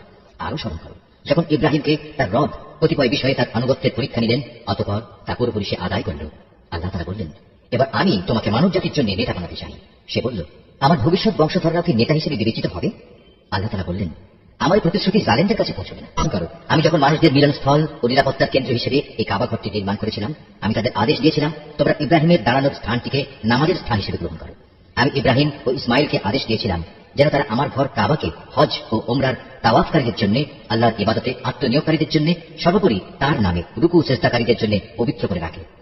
ইব্রাহিম যখন বলেছিল, হে মালিক, এ শহরকে তুমি শান্তি ও নিরাপত্তার শহর বানিয়ে দাও, এবং এখানকার অধিবাসীদের মাঝে যে ব্যক্তি আল্লাহ তাআলা এবং পরকালে বিশ্বাস করে তুমি তাদের ফলমূল দিয়ে আহারের যোগান দাও। আল্লাহ তাআলা বললেন, হ্যাঁ, যে ব্যক্তি আমাকে অস্বীকার করবে তাকেও আমি অল্প কয়েকদিন জীবনের উপায় উপকরণ সরবরাহ করতে থাকবো। অতঃপর অচিরেই আমি তাদের আগুনের আযাব ভোগ করতে বাধ্য করব, যা সত্যি বড় নিকৃষ্টতম স্থান। ইব্রাহিম ও ইসমাইল যখন এই ঘরের ভিত্তি উঠাচ্ছিল, তখন তারা আল্লাহর কাছে দোয়া করল, হে আমাদের মালিক, আমরা যে উদ্দেশ্যে এই ঘর নির্মাণ করেছি তা তুমি আমাদের কাছ থেকে কবুল করো। একমাত্র তুমি সবকিছু জানো এবং সবকিছু শোনো। তারা আরো বলল, হে আমাদের মালিক, আমাদের উভয়কেই তুমি তোমার অনুগত মুসলিম বান্দা বানাও, এবং আমাদের পরবর্তী বংশধরদের মাঝ থেকেও তুমি তোমার একদল অনুগত বান্দা বানিয়ে দাও। হে মালিক, তুমি আমাদের তোমার ইবাদতের আনুষ্ঠানিকতা সমূহ দেখিয়ে দাও, এবং তুমি আমাদের উপর দয়া পরবশ হও, কারণ তুমি অত্যন্ত দয়া পরবশ ও পরম দয়ালু। হে আমাদের মালিক, তাদের বংশের মধ্যে তাদের নিজেদের মাঝ থেকে তুমি এমন একজন রাসূল পাঠাও যে তাদের কাছে তোমার আয়াতসমূহ পড়ে শোনাবে, তাদের তোমার কিতাবের জ্ঞান ও প্রজ্ঞা শিক্ষা দেবে, উপরন্তু সে তাদের পবিত্র করে দেবে। হে আল্লাহ, তুমি আমাদের এই দোয়া কবুল করো, কারণ তুমি মহাপরাক্রমশালী ও পরম কুশলী। জেনে বুঝে যে নিজেকে মূর্খ বানিয়ে রেখেছে সে ব্যক্তি ছাড়া আর কে এমন হবে যে ইব্রাহিমের আনিত জীবন বিধান থেকে মুখ ফিরিয়ে নেবে? অথচ তাকে আমি দুনিয়ার নবুওতের জন্য বাছাই করে নিয়েছি। শেষ বিচারের দিনেও সে আমার নেক লোকদের মধ্যে শামিল হবে। যখন আমি তাকে বললাম তুমি আমার অনুগত মুসলিম হয়ে যাও, সে বলল, আমি সৃষ্টিকুলের মালিক আল্লাহ তাআলার পূর্ণ আনুগত্য স্বীকার করে নিলাম। যে পথ ইব্রাহিম নিজের জন্য বেছে নিল, সে পথে চলার জন্য সে তার সন্তান সন্ততিকেও ওসিয়ত করে গেল। ইয়াকুবও তার সন্তানদের ওসিয়ত করে বলল, হে আমার সন্তানরা, নিশ্চয়ই আল্লাহ তাআলা তোমাদের জন্য এই দ্বীন ইসলাম মনোনীত করে দিয়েছেন। অতএব কোন অবস্থায় এই জীবন বিধানের আনুগত্য স্বীকার ব্যক্তি থেকে তোমরা মৃত্যুবরণ করো না। হে ইহুদি জাতি, তোমরা কি তখন সেখানে উপস্থিত ছিলে যখন ইয়াকুবের সামনে তার মৃত্যু এসে হাজির হলো, এবং সে যখন তার ছেলে মেয়েদের বলল, বলো আমার মৃত্যুর পর তোমরা কার ইবাদত করবে? তারা বলল, আমরা অবশ্যই তোমার মাবুদ, তোমার পূর্বপুরুষ ইব্রাহিম, ইসমাইল ও ইসহাকের মাবুদের ইবাদত করব। এই মাবুদ হচ্ছেন একক, আমরা তাঁর আত্মসমর্পণকারী বান্দা হয়ে থাকবো। এরা ছিল এক ধরনের জাতি যারা আজ গত হয়ে গেছে। তারা যা করে গেছে তা তাদের নিজেদের জন্য, আবার তোমরা যা করবে তা হবে তোমাদের নিজেদের জন্য। তারা যা কিছু করছিল সে ব্যাপারে তোমাদের কিছু জিজ্ঞেস করা হবে না। বলে, তোমরা ইহুদি কিংবা খ্রিস্টান হয়ে যাও, তাহলে তোমরা সঠিক পথে পরিচালিত হবে। হে নবী, তুমি বলো, আমাদের কাছে তো বরং ইব্রাহিমের একনিষ্ঠ মতাদর্শই রয়েছে, আর সে কখনো মুশরিকদের অন্তর্ভুক্ত ছিল না। তোমরা বলো, আমরা তো আল্লাহর উপর ঈমান এনেছি এবং ঈমান এনেছি আল্লাহ তাআলা আমাদের কাছে যা কিছু নাজিল করেছেন তার উপর। আমাদের আগে ইব্রাহিম, ইসমাইল, ইসহাক, ইয়াকুব ও তাদের পরবর্তী সন্তানদের উপর যা কিছু নাজিল করা হয়েছে তাও আমরা মানি। তাছাড়া মুসা, ঈসা সহ সব নবীকে তাদের মালিকের পক্ষ থেকে যা কিছু দেওয়া হয়েছে তার উপর আমরা ঈমান এনেছি। আমরা এটা কারোর মধ্যেই কোনো তারতম্য করি না। আমরা তো হচ্ছি আল্লাহরই অনুগত বান্দা। আর এরা যদি তোমাদের মতোই আল্লাহর উপর ঈমান আনতো তাহলে তারাও সঠিক পথ পেত। তারা যদি সে পথ থেকে ফিরে আসে তাহলে তারা অবশ্যই উপদলীয় অনৈক্যের মাঝে পড়ে যাবে। আল্লাহ তাআলাই তোমার জন্য যথেষ্ট হবেন, তিনি শুনেন, তিনিই জানেন। হে নবী, তাদের তুমি বলো, আসল রং হচ্ছে আল্লাহ তাআলারই। এমন কে আছে যার রং তার রঙের চেয়ে উৎকৃষ্ট হতে পারে? আমরা ঘোষণা করছি আমরা তারই ইবাদত করি। তুমি তাদের বলো, তোমরা কি স্বয়ং আল্লাহ তাআলার ব্যাপারেই আমাদের সাথে বিতর্কে লিপ্ত হতে চাও? অথচ তিনি যেমন আমাদের মালিক তেমনি তিনি তোমাদের মালিক। আমাদের কাজ আমাদের জন্য আর তোমাদের কাজ তোমাদের জন্য। আমরা তার আনুগত্যের ব্যাপারে সবাই হচ্ছি নিষ্ঠাবান। অথবা তোমরা কি একথা বলতে চাও যে ইব্রাহিম, ইসমাইল, ইসহাক, ইয়াকুব ও তাদের বংশধররা সবাই ছিল ইহুদি কিংবা খ্রিস্টান? হে নবী, তুমি বলে দাও, এ ব্যাপারে তোমরা বেশি জানো না আল্লাহ তাআলা বেশি জানেন? যদি কোনো ব্যক্তি তার কাছে মজুদ আল্লাহর কাছ থেকে আগত সাক্ষ্য প্রমাণ গোপন করে তাহলে তার চেয়ে বড় জালেম আর কে হতে পারে? আল্লাহ তাআলা তোমাদের কাজকর্মের ব্যাপারে মোটেই কাফের নন। তারা ছিল এক ধরনের সম্প্রদায় যারা আজ গত হয়ে গেছে। তারা যা করে গেছে তা তাদের জন্য, আর তোমাদের কর্মফল হবে তোমাদের জন্য। তারা যা কিছু করছিল সে ব্যাপারে তোমাদের কিছু জিজ্ঞাসা করা হবে না। কেবলা বদলের ব্যাপারে মানুষদের ভেতর থেকে কিছু মূর্খ লোক অচিরেই বলতে শুরু করবে, এ কি হলো? এতদিন যে কেবলার উপর তারা প্রতিষ্ঠিত ছিল, আজ কিসে তাদের সেদিক থেকে ফিরিয়ে দিল? হে নবী, তুমি তাদের বলে দাও, পূর্ব পশ্চিম সবই আল্লাহ তাআলার জন্য। আল্লাহ তাআলা যাকে ইচ্ছা তাকে সঠিক পথে পরিচালিত করেন। এভাবেই আমি তোমাদের এক মধ্যপন্থী মানব দলে পরিণত করেছি, যেন তোমরা দুনিয়ার অন্যান্য মানুষদের উপর হেদায়েতের সাক্ষী হয়ে থাকতে পারো, এবং একইভাবে রসুলও তোমাদের উপর সাক্ষী হয়ে থাকতে পারে। যে কেবলার উপর তোমরা এতদিন প্রতিষ্ঠিত ছিলে, আমি তা এই উদ্দেশ্যেই নির্ধারণ করেছিলাম যাতে করে আমি এ কথাটা জেনে নিতে পারি যে তোমাদের মধ্যে কে রসুলের অনুসরণ করে আর কে তার কথা থেকে ফিরে যায়। তাদের উপর এটা ছিল কঠিন পরীক্ষা। অবশ্য আল্লাহ তাআলা যাদের হেদায়েত দান করেছেন তাদের কথা আলাদা। আল্লাহ তাআলা কখনো তোমাদের ঈমান বিনষ্ট করবেন না। অবশ্যই আল্লাহ তাআলা মানুষদের সাথে বড় দয়ালু ও একান্ত মেহেরবান। কেবলা পরিবর্তনের জন্য তুমি আকাশের দিকে তাকিয়ে যেভাবে আমার আদেশের অপেক্ষায় থাকতে, তা আমি অবশ্যই দেখতে পেয়েছি। তাই আমি তোমার পছন্দ মতো দিককেই কেবলা বানিয়ে দিচ্ছি। এখন থেকে তোমরা এই মর্যাদা সম্পন্ন মসজিদের দিকে ফিরে নামাজ আদায় করতে থাকবে। তোমরা যেখানেই থাকো না কেন তোমাদের মুখমণ্ডল সেদিকে ফিরিয়ে দেবে। এসব লোক যাদের কাছে আগে কেতাব নাজিল করা হয়েছিল তারা ভালো করেই জানে এ ব্যাপারটা তোমার মালিকের পক্ষ থেকে আসা সম্পূর্ণ একটি সত্য ঘটনা। এ সত্ত্বেও তারা যে আচরণ করে যাচ্ছে আল্লাহ তাআলা তা থেকে মোটেই অনবহিত নন। যাদের ইতিপূর্বে কেতাব দান করা হয়েছে তাদের সামনে যদি তুমি দুনিয়ার সব কয়টি প্রমাণ এনে হাজির করো, তারপরেও এরা তোমার কেবলার অনুসরণ করবে না। আর এরপর তুমিও তাদের কেবলার অনুসরণকারী হতে পারো না। তাছাড়া এদের এক দলও তো আরেক দলের কেবলার অনুসরণ করে না। আমার পক্ষ থেকে এই জ্ঞান তোমাদের কাছে পৌঁছার পর তুমি যদি তাদের ইচ্ছা আকাঙ্ক্ষার অনুসরণ করো তাহলে অবশ্যই তুমি জালিমদের দলে শামিল হয়ে যাবে। আমি কেতাব দান করেছি, এরা তাকে এত ভালো করে চেনে যেমনি এরা চেনে আপন ছেলেদের। এদের একদল সত্য গোপন করার চেষ্টা করছে, অথচ এরা তো সবকিছু জানে। হে নবী, তুমি তাদের বলো, তোমার মালিকের পক্ষ থেকে এ হচ্ছে একমাত্র সত্য। সুতরাং কোন অবস্থায় তোমরা সন্দেহ পোষণকারীদের দলে শামিল হও না। প্রত্যেক জাতির জন্য ইবাদতের একটা দিক নির্দিষ্ট থাকে যেদিকে সে জাতি মুখ করে দাঁড়ায়। অতএব তোমরা আসল কল্যাণের দিকে অগ্রসর হবার কাজে একে অপরের সাথে প্রতিযোগিতা করো। তোমরা যেখানেই থাকো না কেন তিনি তোমাদের সবাইকে এক স্থানে এনে হাজির করবেন। অবশ্যই আল্লাহ তাআলা সবকিছুর উপর ক্ষমতাবান। তুমি যে কোনো স্থান থেকেই বেরিয়ে আসো না কেন, নামাজের জন্য মসজিদে হারামের দিকে মুখ ফেরাও, কেননা এটাই হচ্ছে আল্লাহ তাআলার কাছ থেকে কিবলা সংক্রান্ত সঠিক সিদ্ধান্ত। আর আল্লাহ তাআলা তোমাদের কার্যাবলী সম্পর্কে মোটেই উদাসীন নন। হে নবী, যেদিক থেকেই তুমি বেরিয়ে আসবে নামাজের জন্য সেখান থেকে মসজিদে হারামের দিকে মুখ ফিরিয়ে দাঁড়িয়ে যেও। এ সময় যেখানেই তুমি থাকো না কেন সে কাবার দিকে মুখ ফিরিয়ে নেবে। তাহলে প্রতিপক্ষের লোকদের কাছে তোমাদের বিরুদ্ধে খাড়া করানোর মতো কোনো যুক্তি অবশিষ্ট থাকবে না। তাদের মধ্য থেকে যারা বাড়াবাড়ি করে তাদের কথা অবশ্য আলাদা। তোমরা এইসব ব্যক্তিদের ভয় করো না, তোমরা বরং ভয় করো আমাকে, যাতে করে আমি তোমাদের উপর আমার নিয়ামত পূর্ণ করে দিতে পারি। এর ফলে তোমরাও সঠিক পথের সন্ধান পেতে পারো। সঠিক পথের সন্ধান দেওয়ার জন্যই আমি এভাবে তোমাদের কাছে তোমাদের মাঝ থেকেই একজনকে রসুল করে পাঠিয়েছি, যে ব্যক্তি প্রথমত তোমাদের কাছে আমার আয়াত পড়ে শোনাবে, দ্বিতীয়ত সে তোমাদের জীবন পরিশুদ্ধ করে দেবে, এবং তৃতীয়ত সে তোমাদের আমার কিতাব ও তার অন্তর্নিহিত জ্ঞান শিক্ষা দেবে। সর্বোপরি সে তোমাদের এমন বিষয়সমূহের জ্ঞান দান করবে যা তোমরা কখনো জানতে না। অতএব এসব অনুগ্রহের জন্য তোমরা আমাকেই স্মরণ করো, তাহলে আমিও তোমাদের স্মরণ করব। তোমরা আমার কৃতজ্ঞতা আদায় করো এবং কখনো তোমরা আমার অকৃতজ্ঞ হও না। হে মানুষ, তোমরা যারা ঈমান এনেছ, পরম ধৈর্য ও খালেস নামাজের মাধ্যমে তোমরা আমার কাছে সাহায্য প্রার্থনা করো। অবশ্যই আল্লাহ তাআলা ধৈর্যশীল মানুষদের সাথে আছেন। যারা আল্লাহ তাআলার পথে নিহত হয়েছে তাদের তোমরা কখনো মৃত্যু বলো না, বরং তারাই হচ্ছে আসল জীবিত মানুষ। কিন্তু এই বিষয়টির কিছুই তোমরা জানো না। আমি অবশ্যই ঈমানের দাবিতে তোমাদের পরীক্ষা করব, কখনো ভয়ভীতি, কখনো ক্ষুধা অনাহার, কখনো তোমাদের জান মাল ও ফসলাদির ক্ষতি সাধন করে তোমাদের পরীক্ষা করা হবে।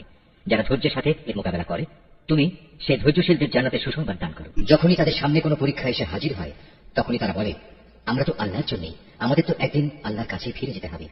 বস্তুত এরা হচ্ছে সেসব ব্যক্তি যাদের উপর রয়েছে তাদের মালিকের পক্ষ থেকে অগণিত রহমত ও অপার করুণা, আর এরাই সঠিক পথ প্রাপ্ত। অবশ্যই সাফা এবং মারওয়া পাহাড় দুটো হচ্ছে আল্লাহ তাআলার নিদর্শনসমূহের অন্যতম। অতএব যদি তোমাদের মধ্যে কোনো লোক হজ কিংবা উমরা আদায় করার ইরাদা করে, তার জন্য এই উভয় পাহাড়ের মাঝে তাওয়াফ করাতে দোষের কিছু নেই। কেননা যদি কোনো ব্যক্তি অন্তরের নিষ্ঠার সাথে কোনো ভালো কাজ করে, তাহলে তারা যেন জেনে রাখে নিঃসন্দেহে আল্লাহ তাআলা কৃতজ্ঞতা পরায়ণ ও প্রভূত জ্ঞানের অধিকারী। মানুষের জন্য যেসব বিধান আমি আমার কিতাবে বর্ণনা করে দিয়েছি, তারপর যারা আমার নাজিল করা সেসব সুস্পষ্ট নিদর্শন সমূহ ও পরিষ্কার পথ নির্দেশ গোপন করে, এরাই হচ্ছে সেসব লোক যাদের উপর আল্লাহ তাআলা অভিসম্পাত করেন। অভিশাপ বর্ষণ করে অন্যান্য অভিশাপকারীরাও, তবে তারা এই কাজ থেকে ফিরে আসবে এবং নিজেদের সংশোধন করে নেবে। খোলাখুলি ভাবে তারা সেসব সত্য কথা প্রকাশ করবে যা এতদিন আহলে কিতাবরা গোপন করে আসছিল। এরাই হবে সেসব লোক যাদের উপর আমি দয়া পরবশ হব। আমি পরম ক্ষমাকারী, দয়ালু। যারা কুফরি করেছে এবং এই কাফের অবস্থায় মৃত্যুবরণ করেছে, তাদের উপর আল্লাহর অভিশাপ, ফেরেশতাদের অভিশাপ, সর্বোপরি অভিশাপ সমগ্র মানবকুলের। এই অভিশপ্ত অবস্থা নিয়েই এরা সেখানে চিরদিন থাকবে। শাস্তির মাত্রা এদের উপর থেকে বিন্দু মাত্র কম করা হবে না, তাদের কোন রকম অবকাশও দেওয়া হবে না। তোমাদের মাবুদ হচ্ছেন একজন, তিনি ছাড়া দ্বিতীয় কোনো মাবুদ নেই। তিনি দয়ালু, তিনি মেহেরবান। নিঃসন্দেহে আসমান জমিনের সৃষ্টির মাঝে, রাত দিনের এই আবর্তনের মাঝে, মহাসাগরে ভাসমান জাহাজসমূহে যা মানুষের জন্য কল্যাণকর দ্রব্য সামগ্রী নিয়ে ঘুরে বেড়ায়, এর সব কয়টিতে আল্লাহ তাআলার নিদর্শন মজুদ রয়েছে। আরও আছে আল্লাহ তাআলা আকাশ থেকে বৃষ্টি আকারে যা কিছু নাজিল করেন সেই বৃষ্টির পানির মাঝে। ভূমির নির্জীব হওয়ার পর তিনি এই পানি দ্বারা তাতে নতুন জীবন দান করেন। অতঃপর এই ভূখণ্ডে সব ধরনের প্রাণীর তিনি আবির্ভাব ঘটান। অবশ্যই বাতাসের প্রবাহ সৃষ্টি করার মাঝে এবং সেই মেঘমালা যা আসমান জমিনের মাঝে বশীভূত করে রাখা হয়েছে, তার মাঝে সুস্থ বিবেকবান সম্প্রদায়ের জন্য নিদর্শন রয়েছে। মানুষদের মাঝে কিছু সংখ্যক এমনও রয়েছে যে আল্লাহর বদলে অন্য কিছুকে তার সমকক্ষ মনে করে। তারা তাদের তেমনি ভালোবাসে যেমনটি শুধু আল্লাহ তাআলাকেই তাদের ভালোবাসা উচিত। আর যারা সত্যিকার অর্থে আল্লাহ তাআলার উপর ঈমান আনে, তারা তো তাকেই সর্বাধিক পরিমাণে ভালোবাসবে। যারা আল্লাহর আনুগত্য না করে বাড়াবাড়ি করছে, তারা যদি আযাব স্বচক্ষে দেখতে পেত, তাহলে এরা বুঝতে পারত আসমান জমিনের সমুদয় শক্তি একমাত্র আল্লাহর জন্যই। শাস্তি দেওয়ার ব্যাপারে তিনি অত্যন্ত কঠোর। সেদিন ভয়াবহ শাস্তি দেখে হতভাগ্য লোকেরা দুনিয়ায় যাদের তারা মেনে চলত, তাদের অনুসারীদের সাথে সম্পর্ক ছেড়ে কথা বলবে আমরা তো এদের চিনি না। এদের উভয়ের মধ্যেকার ভঙ্গুর সব সম্পর্ক সেদিন ছিন্ন বিচ্ছিন্ন হয়ে যাবে। এই হতাশাগ্রস্ত অনুসারীরা সেদিন বলবে, আবার যদি একবার আমাদের জন্য পৃথিবীতে ফিরে যাবার সুযোগ থাকতো, তাহলে আজ যেমনি করে তারা আমাদের সাথে সম্পর্ক ছেদ করেছে, আমরা সেখানে গিয়ে তাদের সাথে যাবতীয় সম্পর্ক ছেদ করে আসতাম। এভাবেই আল্লাহ তাআলা তাদের সমগ্র জীবনের কর্মকাণ্ডগুলো তাদের সামনে একরাশ লজ্জা ও আক্ষেপ হিসেবে তুলে ধরবেন। তাদের জন্য যে জাহান্নাম নির্ধারিত হয়ে আছে, এরা কখনো সেই জাহান্নাম থেকে বেরিয়ে আসতে পারবে না। হে মানুষ, তোমরা আল্লাহর জমিনে যা কিছু হালাল ও পবিত্র জিনিস আছে তা খাও, এবং হালাল হারামের ব্যাপারে শয়তানের পদাঙ্ক অনুসরণ করো না। অবশ্যই সে তোমাদের প্রকাশ্য দুশমন। শয়তানের কাজ হচ্ছে সে তোমাদের সবসময় পাপ ও অশ্লীল কাজের আদেশ দেয়, যাতে করে আল্লাহ তাআলার নামে তোমরা এমন সব কথা বলতে শুরু করো যা সম্পর্কে তোমরা কিছুই জানো না। তাদের যখন বলা হয় আল্লাহ তাআলা যা কিছু নাজিল করেছেন তোমরা তা মেনে চলো, তারা বলে আমরা তো শুধু সে পথেরই অনুসরণ করব যে পথের উপর আমরা আমাদের বাপ দাদাদের পেয়েছি। তাদের বাপ দাদারা যদি এ ব্যাপারে কোনো জ্ঞান বুদ্ধির পরিচয় নাও দিয়ে থাকে, কিংবা তারা যদি হেদায়েত নাও পেয়ে থাকে, তবু কি তারা তাদের অনুসরণ করবে? এভাবে যারা হেদায়েত অস্বীকার করে, তাদের উদাহরণ হচ্ছে এমন জন্তুর মতো যে তার পালের আরেকটি জন্তুকে যখন ডাক দেয়, তখন পেছনে সেই জন্তুটি তার চিৎকার ও কান্নার আওয়াজ ছাড়া আর কিছুই শুনতে পায় না। মূলত এরা কানেও শোনে না, কথাও বলতে পারে না, চোখেও দেখে না। এ কারণে হেদায়েতের কথাও এরা বোঝে না। মানুষ, তোমরা যারা ঈমান এনেছো, আমি যেসব পাক পবিত্র জিনিস তোমাদের দান করেছি, নিঃসংকোচে তা তোমরা খাও এবং এই নিয়ামতের জন্য আল্লাহ তাআলার শুকর আদায় করো। অবশ্য যদি তোমরা হালাল হারামের ব্যাপারে একান্তভাবে শুধু তাঁরই দাসত্ব করো। অবশ্যই তিনি মৃত জন্তুর গোশত, সব ধরনের রক্ত ও শুকরের গোশত হারাম ঘোষণা করেছেন, এবং এমন সব জন্তু হারাম করেছেন যা আল্লাহ তাআলা ছাড়া অন্য কারো নামে জবাই কিংবা উৎসর্গ করা হয়েছে। তবে সে ব্যক্তির কথা আলাদা যাকে এজন্য বাধ্য করা হয়েছে। যদি সে ব্যক্তি এমন হয় যে সে আল্লাহর আইনের সীমা লঙ্ঘনকারী হয় না, অথবা যেটুকু হলে জীবনটা বাঁচে তার চেয়ে বেশি ভোগ করে তাদের অভ্যস্ত হয়ে পড়ে না, তাহলে এই অপারগতার সময় হারাম খেলে তার উপর কোনো গুনাহ নেই। অবশ্যই আল্লাহ তাআলা ক্ষমাশীল, তিনি অনেক মেহেরবান। এ সত্ত্বেও যারা আল্লাহর নাজিল করা তার কিতাবের অংশবিশেষ গোপন করে রাখে এবং সামান্য বৈষয়িক মূল্যে তা বিক্রি করে দেয়, তারা এটা দিয়ে যা হাসিল করে তা হচ্ছে আগুন, যা দিয়ে তারা নিজেদের পেট ভর্তি করে রাখে। শেষ বিচারের দিনে আল্লাহ তাআলা তাদের সাথে কথা বলবেন না, তিনি তাদের সেদিন পবিত্রও করবেন না। ভয়াবহ আযাব এদের জন্য নির্দিষ্ট। এরা হেদায়েতের বদলে গুমরাহির পথ কিনে নিয়েছে, ক্ষমার বদলে তারা আযাব বেছে নিয়েছে। এরা ধৈর্যের সাথে ধীরে ধীরে জাহান্নামের আগুনের উপর গিয়ে পড়েছে। এটা এই জন্যে আল্লাহ তাআলা মানব জাতির জন্য আগে থেকেই সত্য দ্বীন সহকারে কিতাব নাজিল করে দিয়েছেন। যারা এই কিতাবে মতবিরোধে লিপ্ত হয়েছে, তারা সত্য ও ন্যায়ের পথ থেকে অনেক দূরে বিক্ষিপ্ত হয়ে গেছে। তোমরা তোমাদের মুখ পূর্ব দিকে ফেরাও বা পশ্চিম দিকে ফেরাও, এটা কিন্তু কোনোই কল্যাণ নিহিত নেই। আসল নীতি হচ্ছে একজন মানুষ ঈমান আনবে আল্লাহর উপর, পরকালের উপর, ফেরেশতাদের উপর, আল্লাহর কিতাবের উপর কেতাবের বাহক নবী রসুলদের উপর এবং আল্লাহর দেয়া মাল সম্পদ তারই ভালোবাসা পাবার মানুষে আত্মীয় স্বজন, এতিম, মিসকিন ও পথিক মুসাফিরের জন্য ব্যয় করবে। সাহায্য প্রার্থী দুস্থ মানুষ সর্বোপরি মানুষদের কয়েদ ও দাসত্বের বন্দী দশা থেকে মুক্ত করার কাজে অর্থ ব্যয় করবে। নামাজ প্রতিষ্ঠা করবে, দারিদ্র বিমোচনের জন্য জাকাত আদায় করবে। তাছাড়াও রয়েছে সেসব পুণ্যবান মানুষ যারা প্রতিশ্রুতি দিলে তা পালন করে, ক্ষুধা দারিদ্রের সময় ও দুর্দিনে ধৈর্য ধারণ করে। মূলত এরাই হচ্ছে সত্যবাদী এবং এরাই হচ্ছে প্রকৃত আল্লাহভীরু মানুষ। হে মানুষ, যারা ঈমান এনেছে, তোমাদের জন্য নরহত্যার কিসাস তথা প্রতিশোধ কিভাবে নিতে হবে তা নির্ধারণ করে দেওয়া হয়েছে, এবং তা এই যে মৃত স্বাধীন ব্যক্তির বদলে স্বাধীন ব্যক্তি দণ্ডাজ্ঞা পাবে, দাসের বদলে পাবে দাস, নারীর বদলে নারীর উপর দণ্ড প্রযোজ্য হবে। অবশ্য যে হত্যাকারীকে যাকে হত্যা করা হয়েছে তার পরিবারের লোকেরা কিংবা তার ভাইয়ের পক্ষ থেকে ক্ষমা করে দেওয়া হয়, তার ক্ষেত্রে কোন ন্যায়ানুগ পন্থা অনুসরণ করে তা সম্পন্ন করতে হবে। এটা তোমাদের মালিকের পক্ষ থেকে দণ্ড হ্রাস করার উপায় এবং তার একটি অনুগ্রহ মাত্র। যদি কেউ এর পরেও বাড়াবাড়ি করে তাহলে তার জন্য কঠোর শাস্তি রয়েছে। হে বিবেকবান লোকেরা, আল্লাহর নির্ধারিত এই কিসাসের মাঝেই সত্যিকার অর্থে তোমাদের সমাজ ও জাতির জীবন নিহিত রয়েছে। আশা করা যায় অতঃপর তোমরা সতর্ক হয়ে চলবে। হে ইমানদার লোকেরা, তোমাদের জন্য এই আদেশ জারি করা হয়েছে যে যদি তোমাদের মাঝে কোনো লোকের মৃত্যু এসে হাজির হয় এবং সে যদি কিছু সম্পদ রেখে যায়, তাহলে ন্যায়ানুগ পন্থায় তা বন্টনের কাজে তার পিতামাতা ও আত্মীয় স্বজনের জন্য ওসিয়তের ব্যবস্থা রয়েছে। এটা পরহেজগার লোকদের উপর একান্ত করণীয়। যারা তার এই ওসিয়ত শুনে নেওয়ার পর নিজেদের স্বার্থে তা পাল্টে নিল, তাদের জানা উচিত এটা বদলানোর অপরাধের দায়িত্ব তাদের উপরই বর্তাবে। আল্লাহ তাআলা সবকিছুই শুনেন এবং সবকিছুই তার জানা। অবশ্য কারো যদি ওসিয়তকারীর কাছ থেকে এই ধরনের আশঙ্কা থাকে যে সে পক্ষপাতিত্ব করে কারো প্রতি অবিচার করে গেছে কিংবা কারোর সাথে এর ফলে নাইনসাফি করা হয়েছে, তাহলে যদি সদিচ্ছা নিয়ে মূল বিষয়টি সংশোধন করে নেয়, এতে তার কোনো দোষ হবে না। আল্লাহ তাআলা বড়ই ক্ষমাশীল, মেহেরবান। হে মানুষ, তোমরা যারা ঈমান এনেছো, তোমাদের উপর রোজা ফরজ করে দেওয়া হয়েছে, যেমনি করে ফরজ করা হয়েছিল তোমাদের পূর্ববর্তী লোকদের উপর, যেন তোমরা এর মাধ্যমে আল্লাহকে ভয় করতে পারো।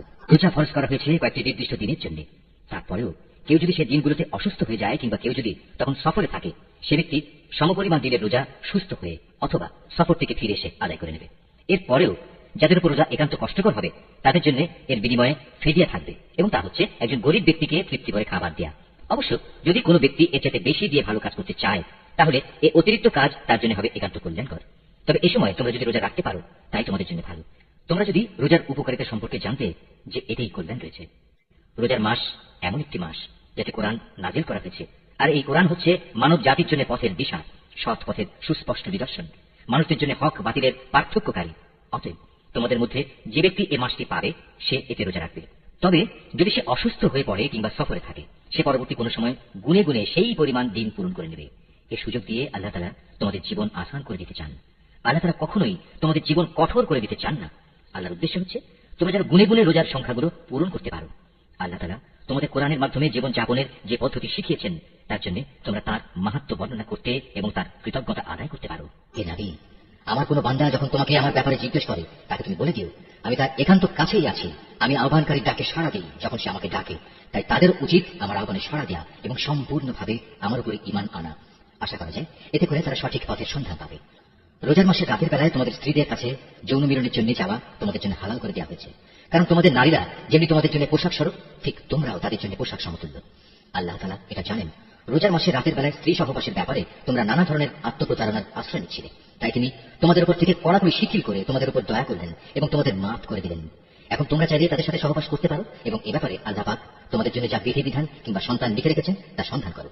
রোজার সময় পানাহারের ব্যাপারে আল্লাহর নির্দেশ হচ্ছে তোমরা পানাহার অব্যাহত রাখতে পারো যতক্ষণ পর্যন্ত রাতের অন্ধকার রেখার ভেতর থেকে ভোরের শুভ্র আলোক রেখা তোমাদের জন্য পরিষ্কার প্রতিভাত না হয়।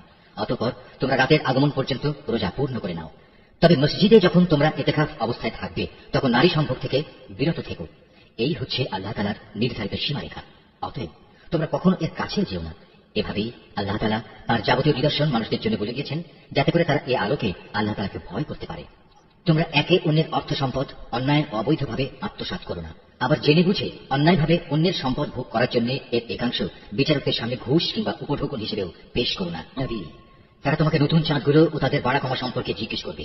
তুমি তাদের বলে দাও, মূলত এগুলো হচ্ছে মানব জাতির জন্য একটি স্থায়ী সময় নির্ঘণ্ট, যার মাধ্যমে মানুষরা দিন তারিখ সম্পর্কে জানতে পারে। তাছাড়া এর মাধ্যমে লোকেরা হজের সময়সূচিও জেনে নিতে পারে। এহরাম বাঁধার পর পেছন দরজা দিয়ে ঘরে প্রবেশ করার মাঝে কোনো সওয়াব নেই। আসল নেকি হচ্ছে কে আল্লাহ তাআলাকে ভয় করলো তা দেখা। এখন থেকে ঘরে ঢোকার সময় সামনের দুয়ার দিয়েই তোমরা আসা যাওয়া করো। তোমরা একমাত্র আল্লাহ তাআলাকে ভয় করবে। আশা করা যায় তোমরা কামিয়াব হতে পারবে। তোমরা আল্লাহ তাআলার পথে সেসব লোকের সাথে লড়াই করো যারা তোমাদের সাথে লড়াই করে, কিন্তু কোনো অবস্থায় সীমা লঙ্ঘন করো না। কারণ আল্লাহ তাআলা কখনো সীমা লঙ্ঘনকারীদের পছন্দ করেন না। যেখানেই তোমরা তাদের পাও সেখানেই তোমরা তাদের হত্যা করো। যেসব স্থান থেকে তারা তোমাদের বহিষ্কার করে দিয়েছে তোমরাও তাদের সেসব স্থান থেকে বের করে দাও। জেনে রেখো, ফিতনা, ফাসাদ, দাঙ্গা হাঙ্গামা, নরহত্যার চাইতেও বড় অপরাধ তোমরা কাবা ঘরের পাশে কখনো তাদের সাথে যুদ্ধে লিপ্ত হও না, যতক্ষণ পর্যন্ত তারা সেখানে তোমাদের আক্রমণ না করে। তারা যদি তোমাদের সাথে যুদ্ধ করে তাহলে তোমরা তাদের সাথে যুদ্ধ করো। এভাবেই কাফেরদের শাস্তি দেওয়া হয়। তবে তারা যদি যুদ্ধ বিগ্রহ থেকে ফিরে আসে তাহলে মনে রেখো, আল্লাহ তাআলা বড়ই ক্ষমাশীল ও দয়ার আধার। তোমরা তাদের সাথে লড়াই করতে থাকো যতক্ষণ না জমিন থেকে ফিতনা নির্মূল হয়ে যায় এবং আল্লাহর জমিনে আল্লাহর দেয়া জীবন ব্যবস্থা পূর্ণাঙ্গভাবে আল্লাহর জন্য নির্দিষ্ট হয়ে যায়।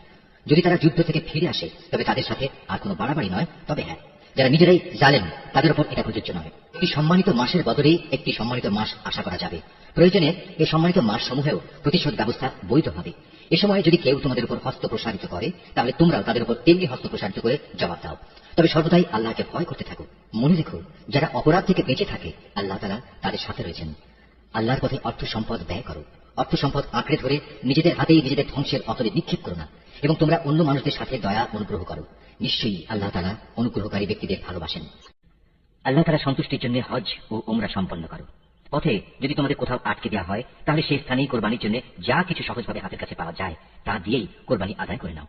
তবে কোরবানির পশু তার নির্দিষ্ট গন্তব্যস্থলে পৌঁছার আগ পর্যন্ত তোমরা তোমাদের মাথা মুন্ডন করো না।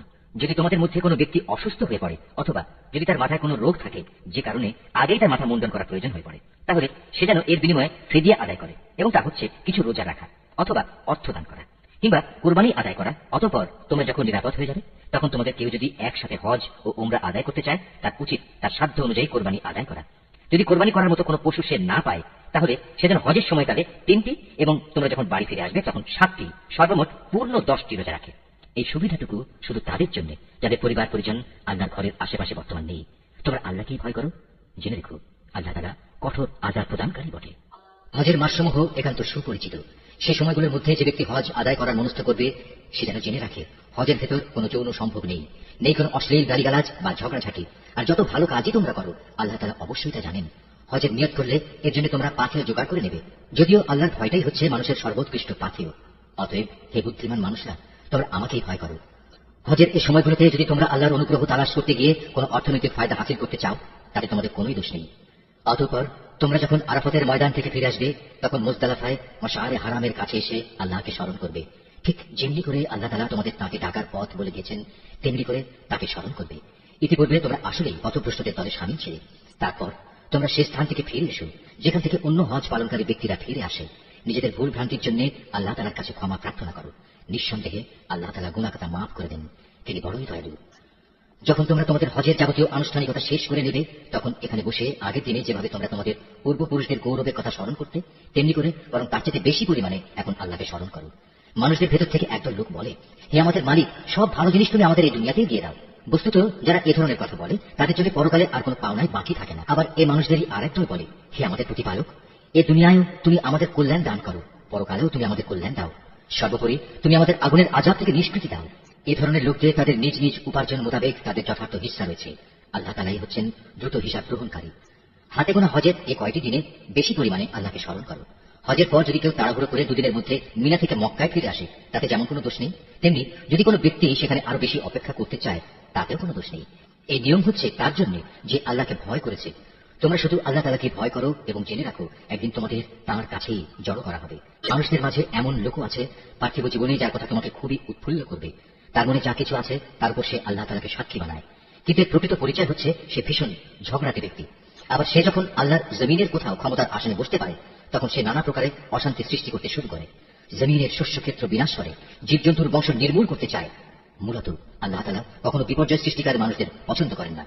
যখন তাকে বলা হয় ফিতনা ফাসাদ সৃষ্টি না করে তুমি আল্লাহ তাআলাকে ভয় করো, তখন তাকে মিথ্যা অহংকারে পেয়ে বসে যা গুনার সাথে মেশানো থাকে।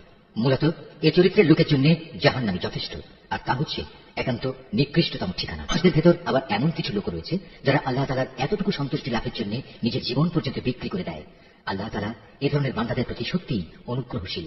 হে ইমানদার লোকেরা, তোমরা পুরোপুরি ইসলামের ছায়াতলে এসে যাও এবং কোনো অবস্থায় অভিশপ্ত শয়তানের পদাঙ্ক অনুসরণ করো না, কেননা শয়তান হচ্ছে তোমাদের প্রকাশ্যতম দুশমন। আল্লাহ তাআলার পক্ষ থেকে এসব সুস্পষ্ট নিদর্শন তোমাদের কাছে এসে যাওয়ার পরও যদি তোমাদের পদস্খলন হয় তাহলে নিশ্চিত জেনে রাখো আল্লাহ তাআলা মহাবিজ্ঞ ও পরাক্রমশালী। তারা কি সেদিনের অপেক্ষা করছে যখন আল্লাহ তাআলা স্বয়ং তার ফেরেশতা সহ মেঘের ছায়া দিয়ে এখানে আসবেন এবং তখন তাদের ভাগ্যের চূড়ান্ত ফয়সালা হয়ে যাবে। সব কয়টি ব্যাপার সর্বশেষে তাঁর কাছেই উপনীত হবে।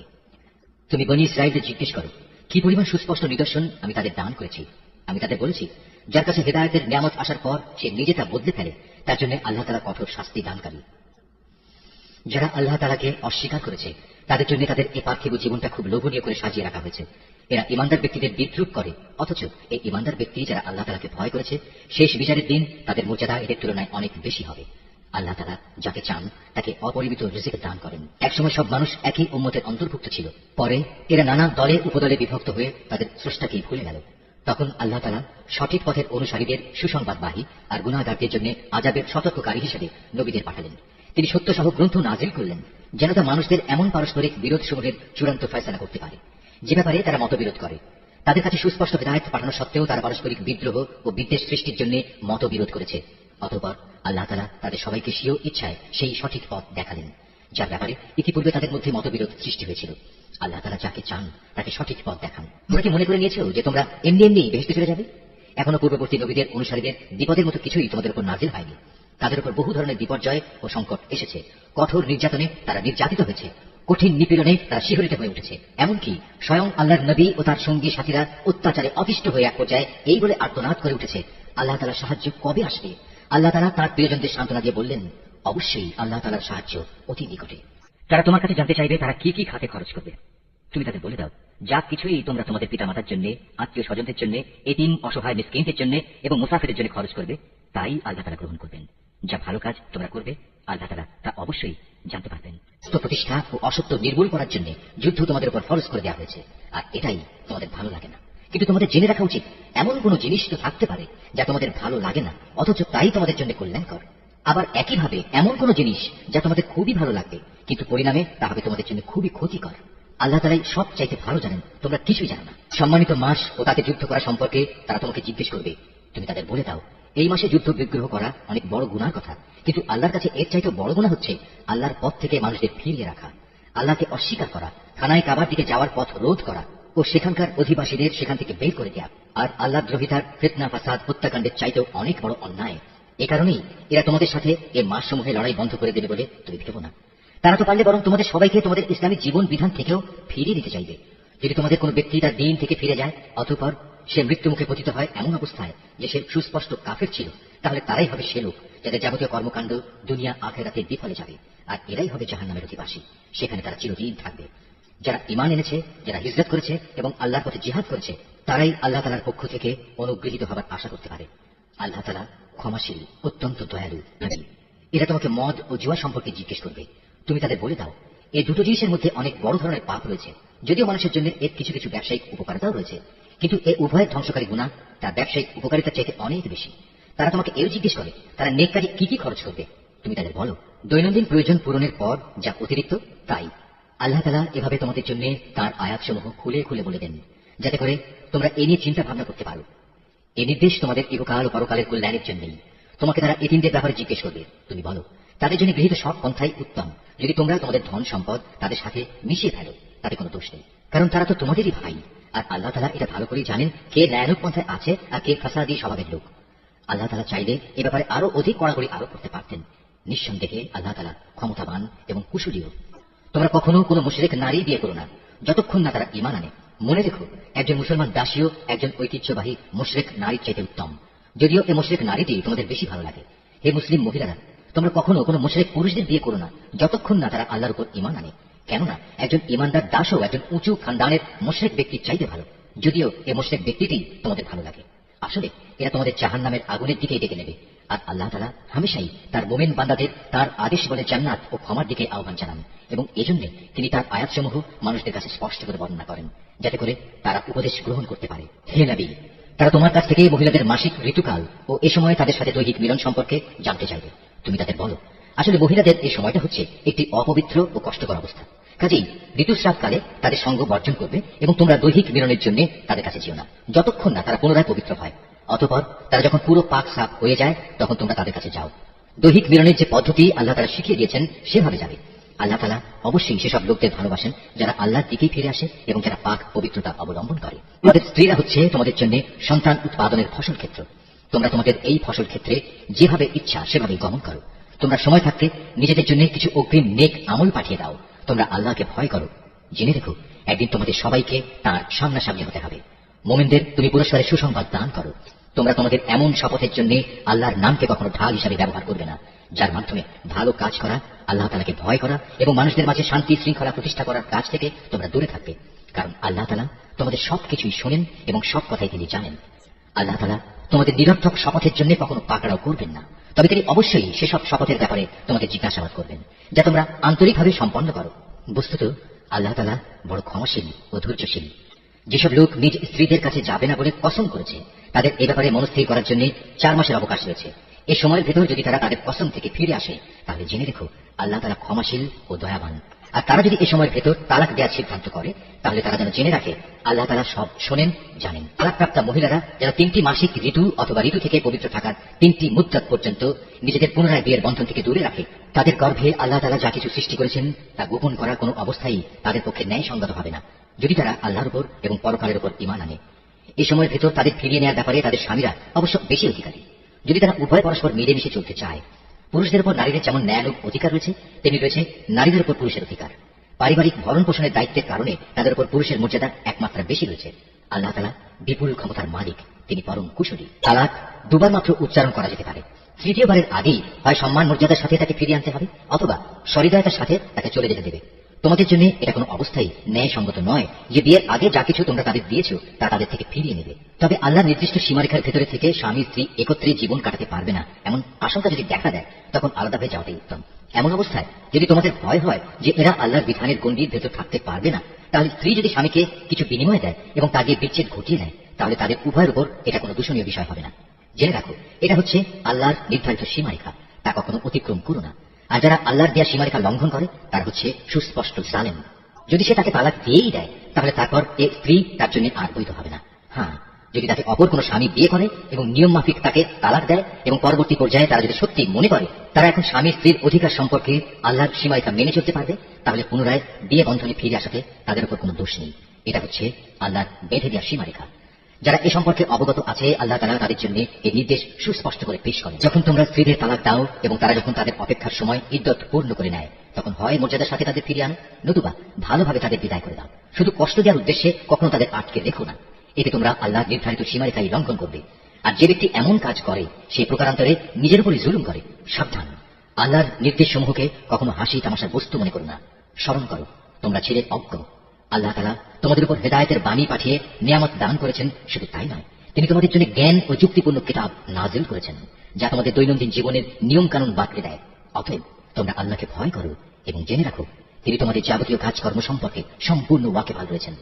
যখন তোমরা তোমাদের স্ত্রীদের তালাক দিয়ে দাও, অথবা তালাক প্রাপ্ত স্ত্রীরাও তাদের নির্ধারিত অপেক্ষার সময় ইদ্দত পালন শেষ করে নেয়, তখন তোমরা তাদের পছন্দ মতো স্বামীদের সাথে বিয়ের ব্যাপারে বাধা দিও না।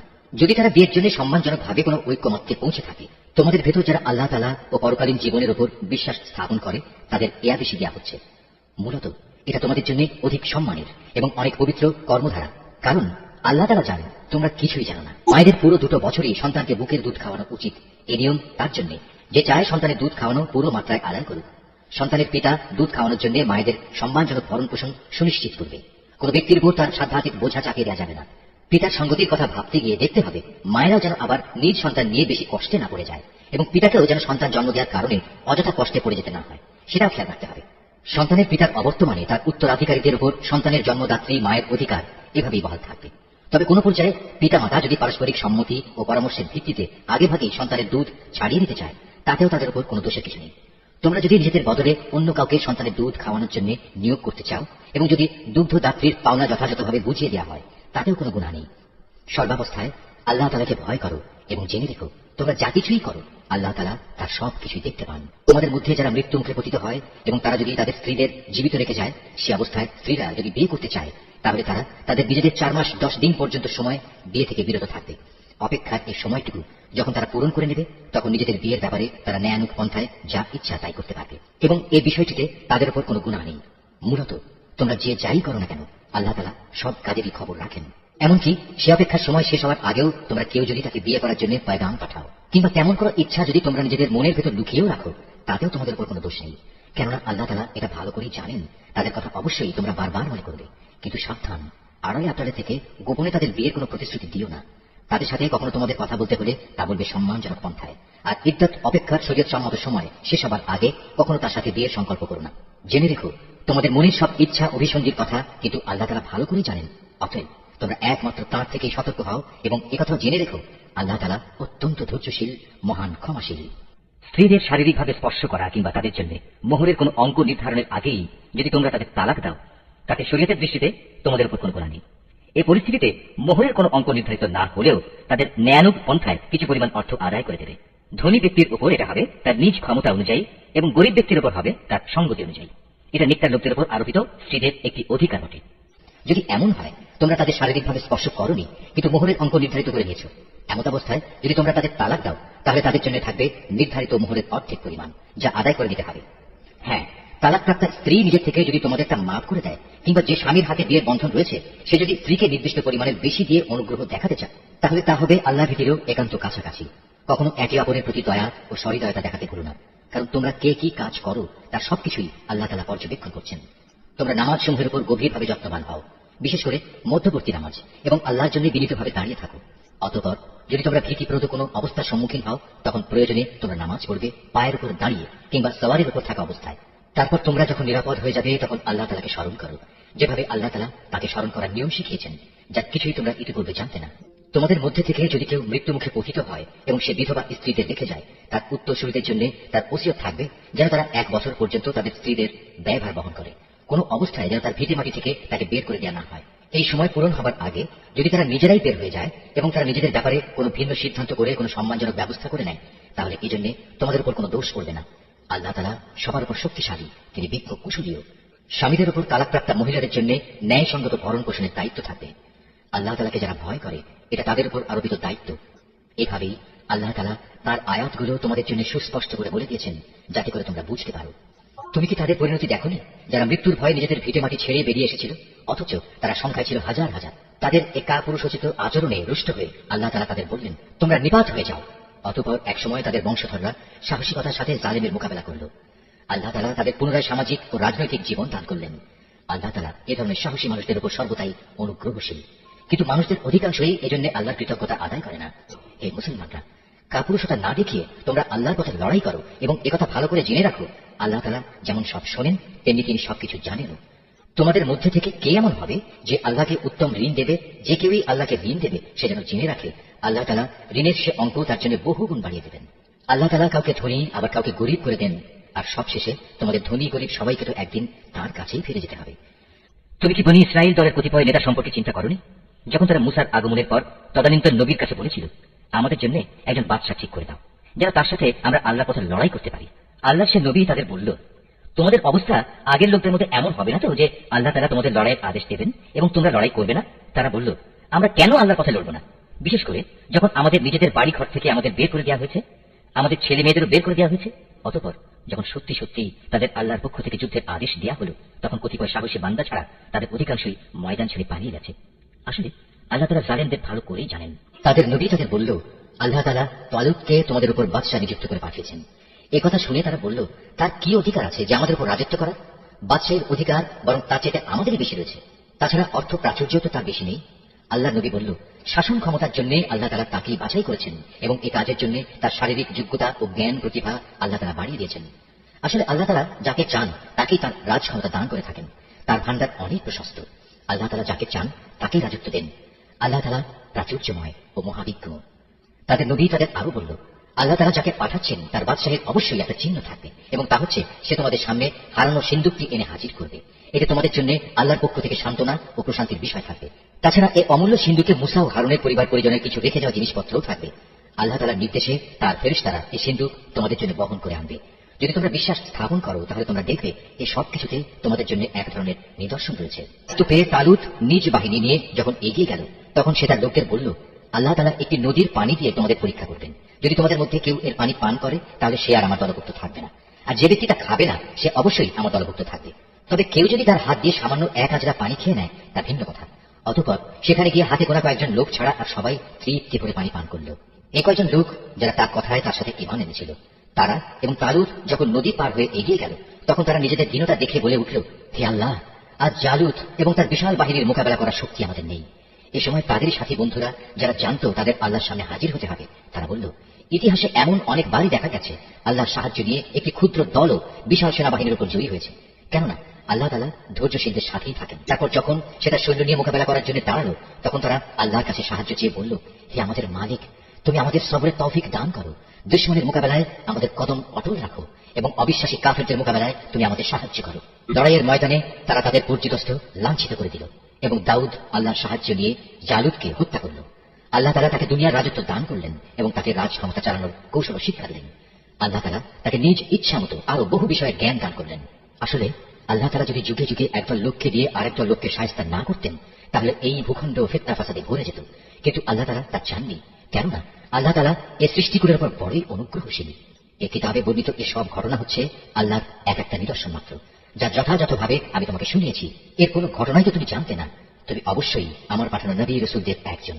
যে নবী রসুলরা রয়েছে, এদের কাউকে কারো উপর আমি বেশি মর্যাদা দান করেছি। এদের মধ্যে এমন কেউ ছিল যাদের সাথে আল্লাহ তাআলা কথা বলেছেন এবং এর মাধ্যমে কারো মর্যাদা তিনি বাড়িয়ে দিয়েছেন। আমি মারিয়ামের ছেলে ঈসাকে কতিপয় উজ্জ্বল নিদর্শন দিয়েছিলাম, অতঃপর পবিত্র রূহের মাধ্যমে তাকে আমি সাহায্য করেছি। আল্লাহ তাআলা চাইলে তাদের আগমনের পর যাদের কাছে এসব উজ্জ্বল নিদর্শন এসেছে, তারা কখনো মারামারিতে লিপ্ত হতো না। কিন্তু রাসূলদের পর তারা দলে উপদলে বিভক্ত হয়ে গেল। অতঃপর তাদের মধ্যে কিছু লোক ঈমান আনলো, আবার তাদের কিছু লোক আল্লাহ তাআলা ও তার নবীকে অস্বীকার করল। অথচ আল্লাহ পাক চাইলে এরা কেউই যুদ্ধ বিগ্রহে লিপ্ত হতো না। কিন্তু আল্লাহ তাআলা যা চান তাই করেন। হে ঈমানদাররা, তোমরা যারা ঈমান এনেছো, আমার দেয়া ধন সম্পদ থেকে আমার পথে ব্যয় করো সেদিনটি আসার আগে, যেদিন কোনো বেচাকেনা চলবে না, কোন রকম বন্ধুত্ব ভালোবাসাও কাজে আসবে না, না সেদিন কারো কাছ থেকে কোনো সুপারিশ গ্রহণ করা হবে। মূলত এদিনের অস্বীকারীরাই হচ্ছে জালেম। মহান আল্লাহ তাআলা, তিনি ছাড়া দ্বিতীয় কোনো ইলাহ নেই। তিনি চিরঞ্জীব, তিনি অনাদি সত্তা। ঘুম তো দূরের কথা, সামান্য তন্দ্রাও তাকে আচ্ছন্ন করে না। আসমান সমূহ ও জমিনে যা কিছু আছে তার সবকিছুরই একচ্ছত্র মালিকানা তার। কে এমন আছে যে তার দরবারে বিনা অনুমতিতে সুপারিশ করবে? তাদের বর্তমান ভবিষ্যতের সবকিছুই তিনি জানেন। তার জানা বিষয়সমূহের কোনো কিছুই কারো জ্ঞানের সীমা পরিসীমার আয়ত্তাধীন হতে পারে না। তবে কিছু জ্ঞান যদি তিনি কাউকে দান করে থাকেন, তবে তা ভিন্ন কথা। তার বিশাল সাম্রাজ্য আসমান জমিনের সবকিছুই পরিবেষ্টন করে আছে। এই উভয়টির হেফাজত করার কাজ কখনো তাকে পরিশ্রান্ত করে না। তিনি পরাক্রমশালী ও অসীম মর্যাদাবান। আল্লাহর দ্বীনের ব্যাপারে কোনো জোর জবরদস্তি নেই, কারণ সত্য এখানে মিথ্যা থেকে পরিষ্কার হয়ে গেছে। তোমাদের মধ্যে যদি কোনো ব্যক্তি বাতিল মতাদর্শকে অস্বীকার করে, আল্লাহর দেয়া জীবনাদর্শের উপর ঈমান আনে, সে যেন এর মাধ্যমে এমন এক শক্তিশালী রশি ধরল যা কোনোদিনই ছিঁড়ে যাবার নয়। আল্লাহ তাআলা সবকিছু শোনেন এবং সবকিছু জানেন। যারা আল্লাহর উপর ঈমান আনে, আল্লাহ তাআলাই হচ্ছেন তাদের সাহায্যকারী বন্ধু। তিনি জাহিলিয়াতের অন্ধকার থেকে তাদের ঈমানের আলোতে বের করে নিয়ে আসেন। অপরদিকে যারা আল্লাহকে অস্বীকার করে, বাতিল শক্তিসমূহই হয়ে থাকে তাদের সাহায্যকারী। তা তাদের দিনের আলোক থেকে কুফরির অন্ধকারের দিকে নিয়ে যায়। এরাই হচ্ছে প্রকৃতপক্ষে জাহান্নামের অধিবাসী। সেখানে তারা চিরদিন থাকবে। আমি কি সে ব্যক্তির অবস্থা দেখোনি যে ব্যক্তিকে আল্লাহ তাআলা দুনিয়ার রাষ্ট্র ক্ষমতা দেওয়ার পর সেই ইব্রাহিমের সাথে স্বয়ং মালিকের ব্যাপারে বিতর্কে লিপ্ত হল। বিতর্কের এক পর্যায়ে ইব্রাহিম বলল, আমার মালিক তিনি, যিনি সৃষ্টিকুলকে জীবন দান করেন, মৃত্যু দান করেন। সে বলল, জীবন মৃত্যু তো আমিও দিয়ে থাকি। ইব্রাহিম বলল, আমার আল্লাহ তাআলা পূর্ব দিক থেকে প্রতিদিন সূর্যের উদয় ঘটান, একবার তুমি তা পশ্চিম দিক থেকে বের করে দেখাও তো। এতে সত্য অস্বীকারী ব্যক্তিটি হতভম্ব হয়ে গেল। আসলে আল্লাহ তাআলা জালেম জাতিকে কখনো পথের দিশা দেন না। ঘটনাটি কি সেই ব্যক্তির মতো যে একটি বস্তির পাশ দিয়ে যাওয়ার সময় যখন দেখল তা বিধ্বস্ত হয়ে আপন অস্তিত্বের উপর মুখ থুবড়ে পড়ে আছে, তখন সে ব্যক্তি বলল, এই মৃত জনপদকে কিভাবে আল্লাহ তাআলা আবার পুনরুজ্জীবন দান করবেন? এক পর্যায়ে আল্লাহ তাআলা সত্যি সত্যি তাকে মৃত্যু দান করলেন এবং এভাবেই তাকে 100 বছর ধরে মৃত ফেলে রাখলেন। অতঃপর তাকে পুনরায় জীবিত করলেন। এবার জিজ্ঞেস করলেন, বলতে পারো তুমি কতকাল মৃত অবস্থায় কাটিয়েছ? সে বলল, আমি একদিন কিংবা একদিনের কিছু অংশ মৃত অবস্থায় কাটিয়েছি। আল্লাহ তাআলা বললেন, বরং এমনি অবস্থায় তুমি 100 বছর কাটিয়ে দিয়েছ। তাকিয়ে দেখো তোমার নিজস্ব খাবার ও পানীয়ের দিকে, দেখবে তা বিন্দুমাত্র পচেনি। তোমার গাধাটির দিকেও দেখো, তাও একই অবস্থায় আছে। আমি এসব এজন্যই দেখালাম যেন আমি তোমাকে মানুষদের জন্য পরকালীন জীবনের একটি জীবন্ত প্রমাণ হিসেবে উপস্থাপন করতে পারি। এই মৃত জীবের হাড় পাঁজরগুলোর দিকে তাকিয়ে দেখো, তুমি নিজেই দেখতে পাবে আমি কিভাবে তা একটার সাথে আরেকটা জোড়া লাগিয়ে নতুন জীবন দিয়েছি। অতঃপর কিভাবে তাকে আমি গোশতের পোশাক পরিয়ে দিয়েছি। অতএব এভাবে আল্লাহর দেখানো এই বিষয়টি যখন তার কাছে পরিষ্কার হয়ে গেল, তখন সে বলে উঠল, আমি তা জানি, অবশ্যই আল্লাহ তাআলা সব কিছুর উপর ক্ষমতাবান। যখন ইব্রাহিম বলল, হে মালিক, মৃতদের তুমি কিভাবে পুনরায় জীবিত করো তা আমাকে একটু দেখিয়ে দাও। আল্লাহ তাআলা বললেন, কেন, না দেখে কি তুমি বিশ্বাস করো না? ইব্রাহিম বলল, হ্যাঁ প্রভু, আমি বিশ্বাস করি, কিন্তু এর দ্বারা আমার মন একটু সান্ত্বনা পাবে, এই যা। আল্লাহ তাআলা বললেন, তুমি বরং এক কাজ করো, 4টি পাখি ধরে আনো, অতঃপর আস্তে আস্তে এই পাখিগুলোকে তোমার কাছে পোষ মানিয়ে নাও, যাতে ওদের নাম তোমার কাছে পরিচিত হয়ে যায়। তারপর তাদের শরীর কেটে কয়েক টুকরা ভাগ করো, তাদের কাটা এক একটি টুকরো এক একটি পাহাড়ের উপর রেখে এসো। অতঃপর ওদের সবার নাম ধরে তুমি ডাকো, দেখবে জীবন্ত পাখিতে পরিণত হয়ে ওরা তোমার কাছে দৌড়ে আসবে।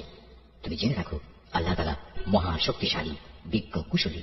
যাদের ধন সম্পদ আল্লাহ তাআলার পথে খরচ করে তাদের উদাহরণ হচ্ছে একটি বীজের মতো, যে বীজটি বপন করার পর তা থেকে একে একে 7টি শীষ বেরোল, আবার এর প্রতিটি শীষে রয়েছে 100 শস্য দানা। আসলে আল্লাহ তাআলা যাকে চান তাকে বহু গুণ বৃদ্ধি করে দেন। আল্লাহ তাআলা অনেক প্রশস্ত, অনেক বিজ্ঞ। যারা আল্লাহ তাআলার পথে নিজেদের ধন সম্পদ ব্যয় করে এবং ব্যয় করে তা প্রচার করে বেড়ায় না, খোটা দেয় না এবং কষ্টও দেয় না, এজন্য তাদের মালিকদের কাছে তাদের জন্য পুরস্কার সংরক্ষিত রয়েছে।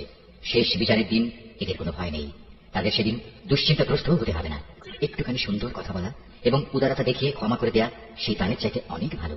যে দানের পরিণামে কষ্টই আসে, আল্লাহ তাআলা কারোরই মুখাপেক্ষী নন, তিনি পরম ধৈর্যশীল বটে। হে ইমানদার বান্দারা, তোমরা উপকারের খোঁটা দিয়ে এবং অনুগৃহীত ব্যক্তিকে কষ্ট দিয়ে তোমাদের দান সৎকা বরবাদ করে দিও না।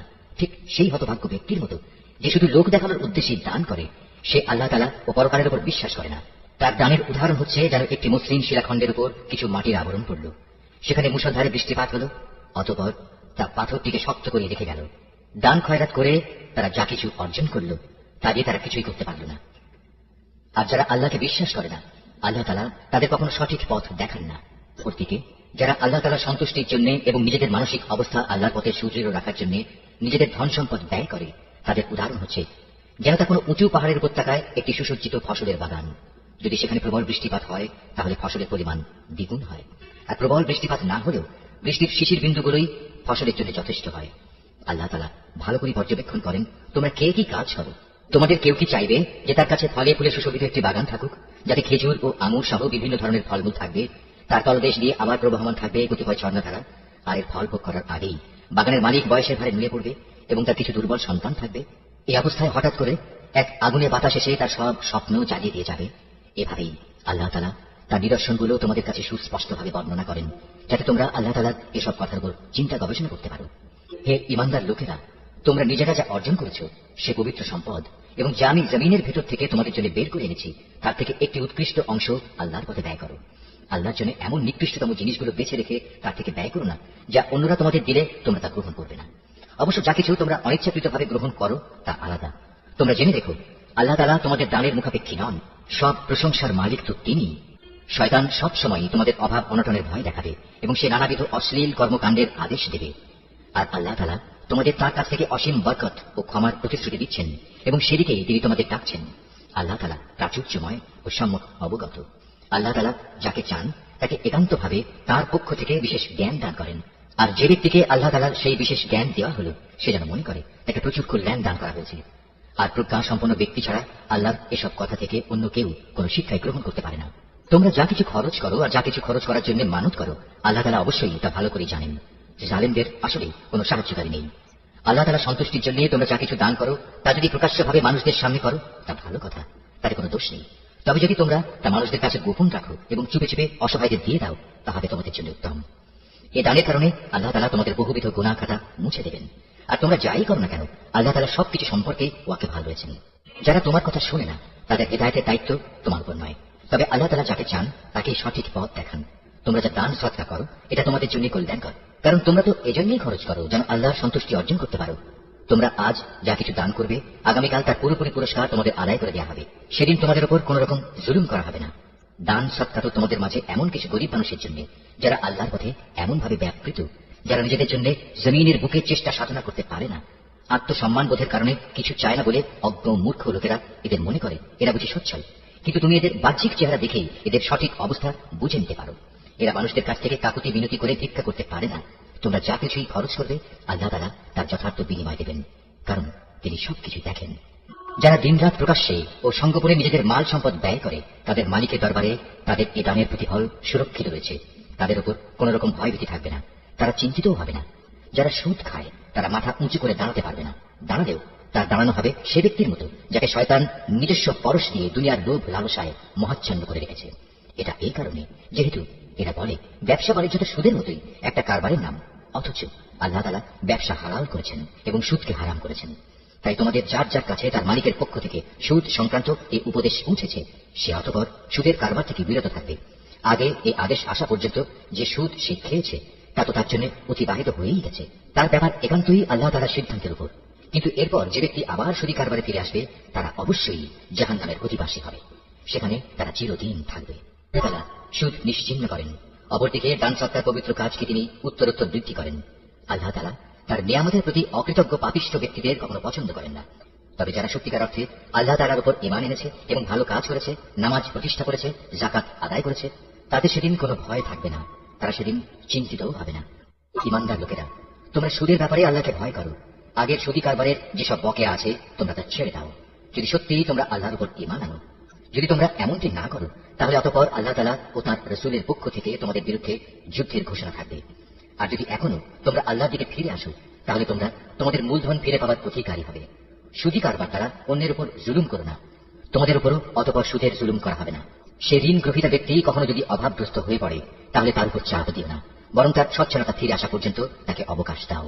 আর যদি তা মাফ করে দাও তাহলে তা হবে তোমাদের জন্য অতি উত্তম কাজ। যদি তোমরা ভালোভাবে জানো তাহলে তাই করো। সেদিনটিকে ভয় করো যেদিন তোমাদের সবাইকে আল্লাহর দিকে ফিরিয়ে নেওয়া হবে।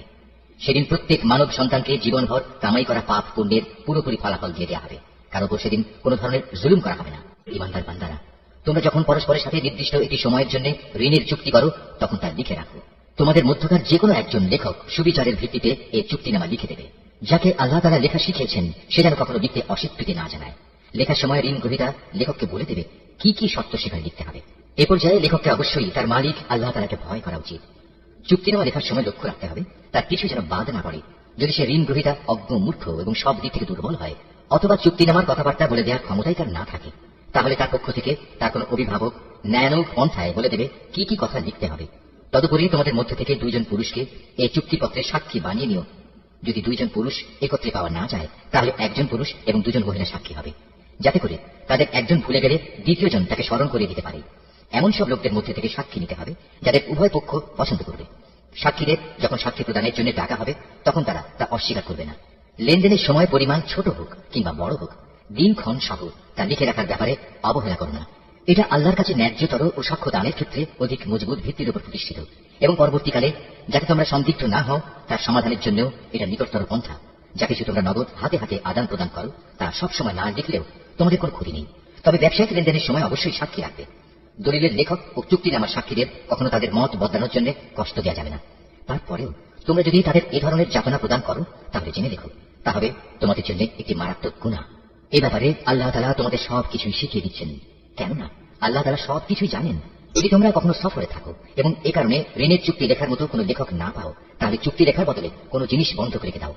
যখন তোমাদের কোনো ব্যক্তি অপর ব্যক্তিকে কোনো বন্ধকি জিনিসের ব্যাপারে বিশ্বাস করে, এমত অবস্থায় যে ব্যক্তিকে বিশ্বাস করা হয়েছে তার উচিত সেই আমানত যথাযথ ফেরত দেয়া এবং আমানতের ব্যাপারে আল্লাহ তাআলাকে ভয় করা, যিনি তার মালিক।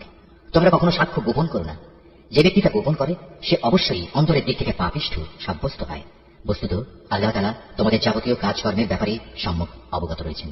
আসমান জমিনে যা কিছু আছে তার সবই আল্লাহ তাআলার জন্য।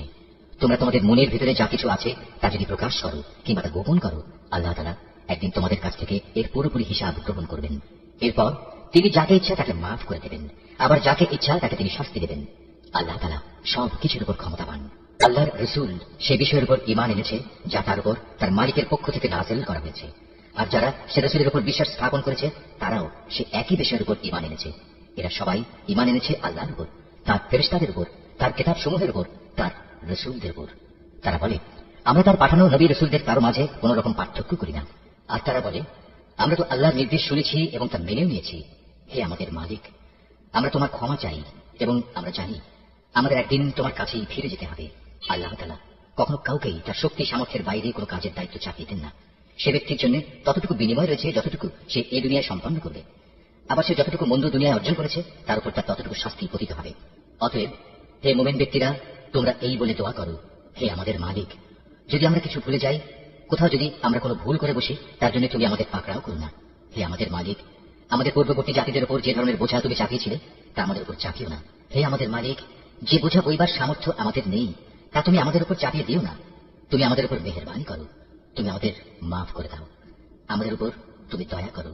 তুমি আমাদের একমাত্র আশ্রয়দাতা বন্ধু, অতএব কাফেরদের মোকাবেলায় তুমি আমাদের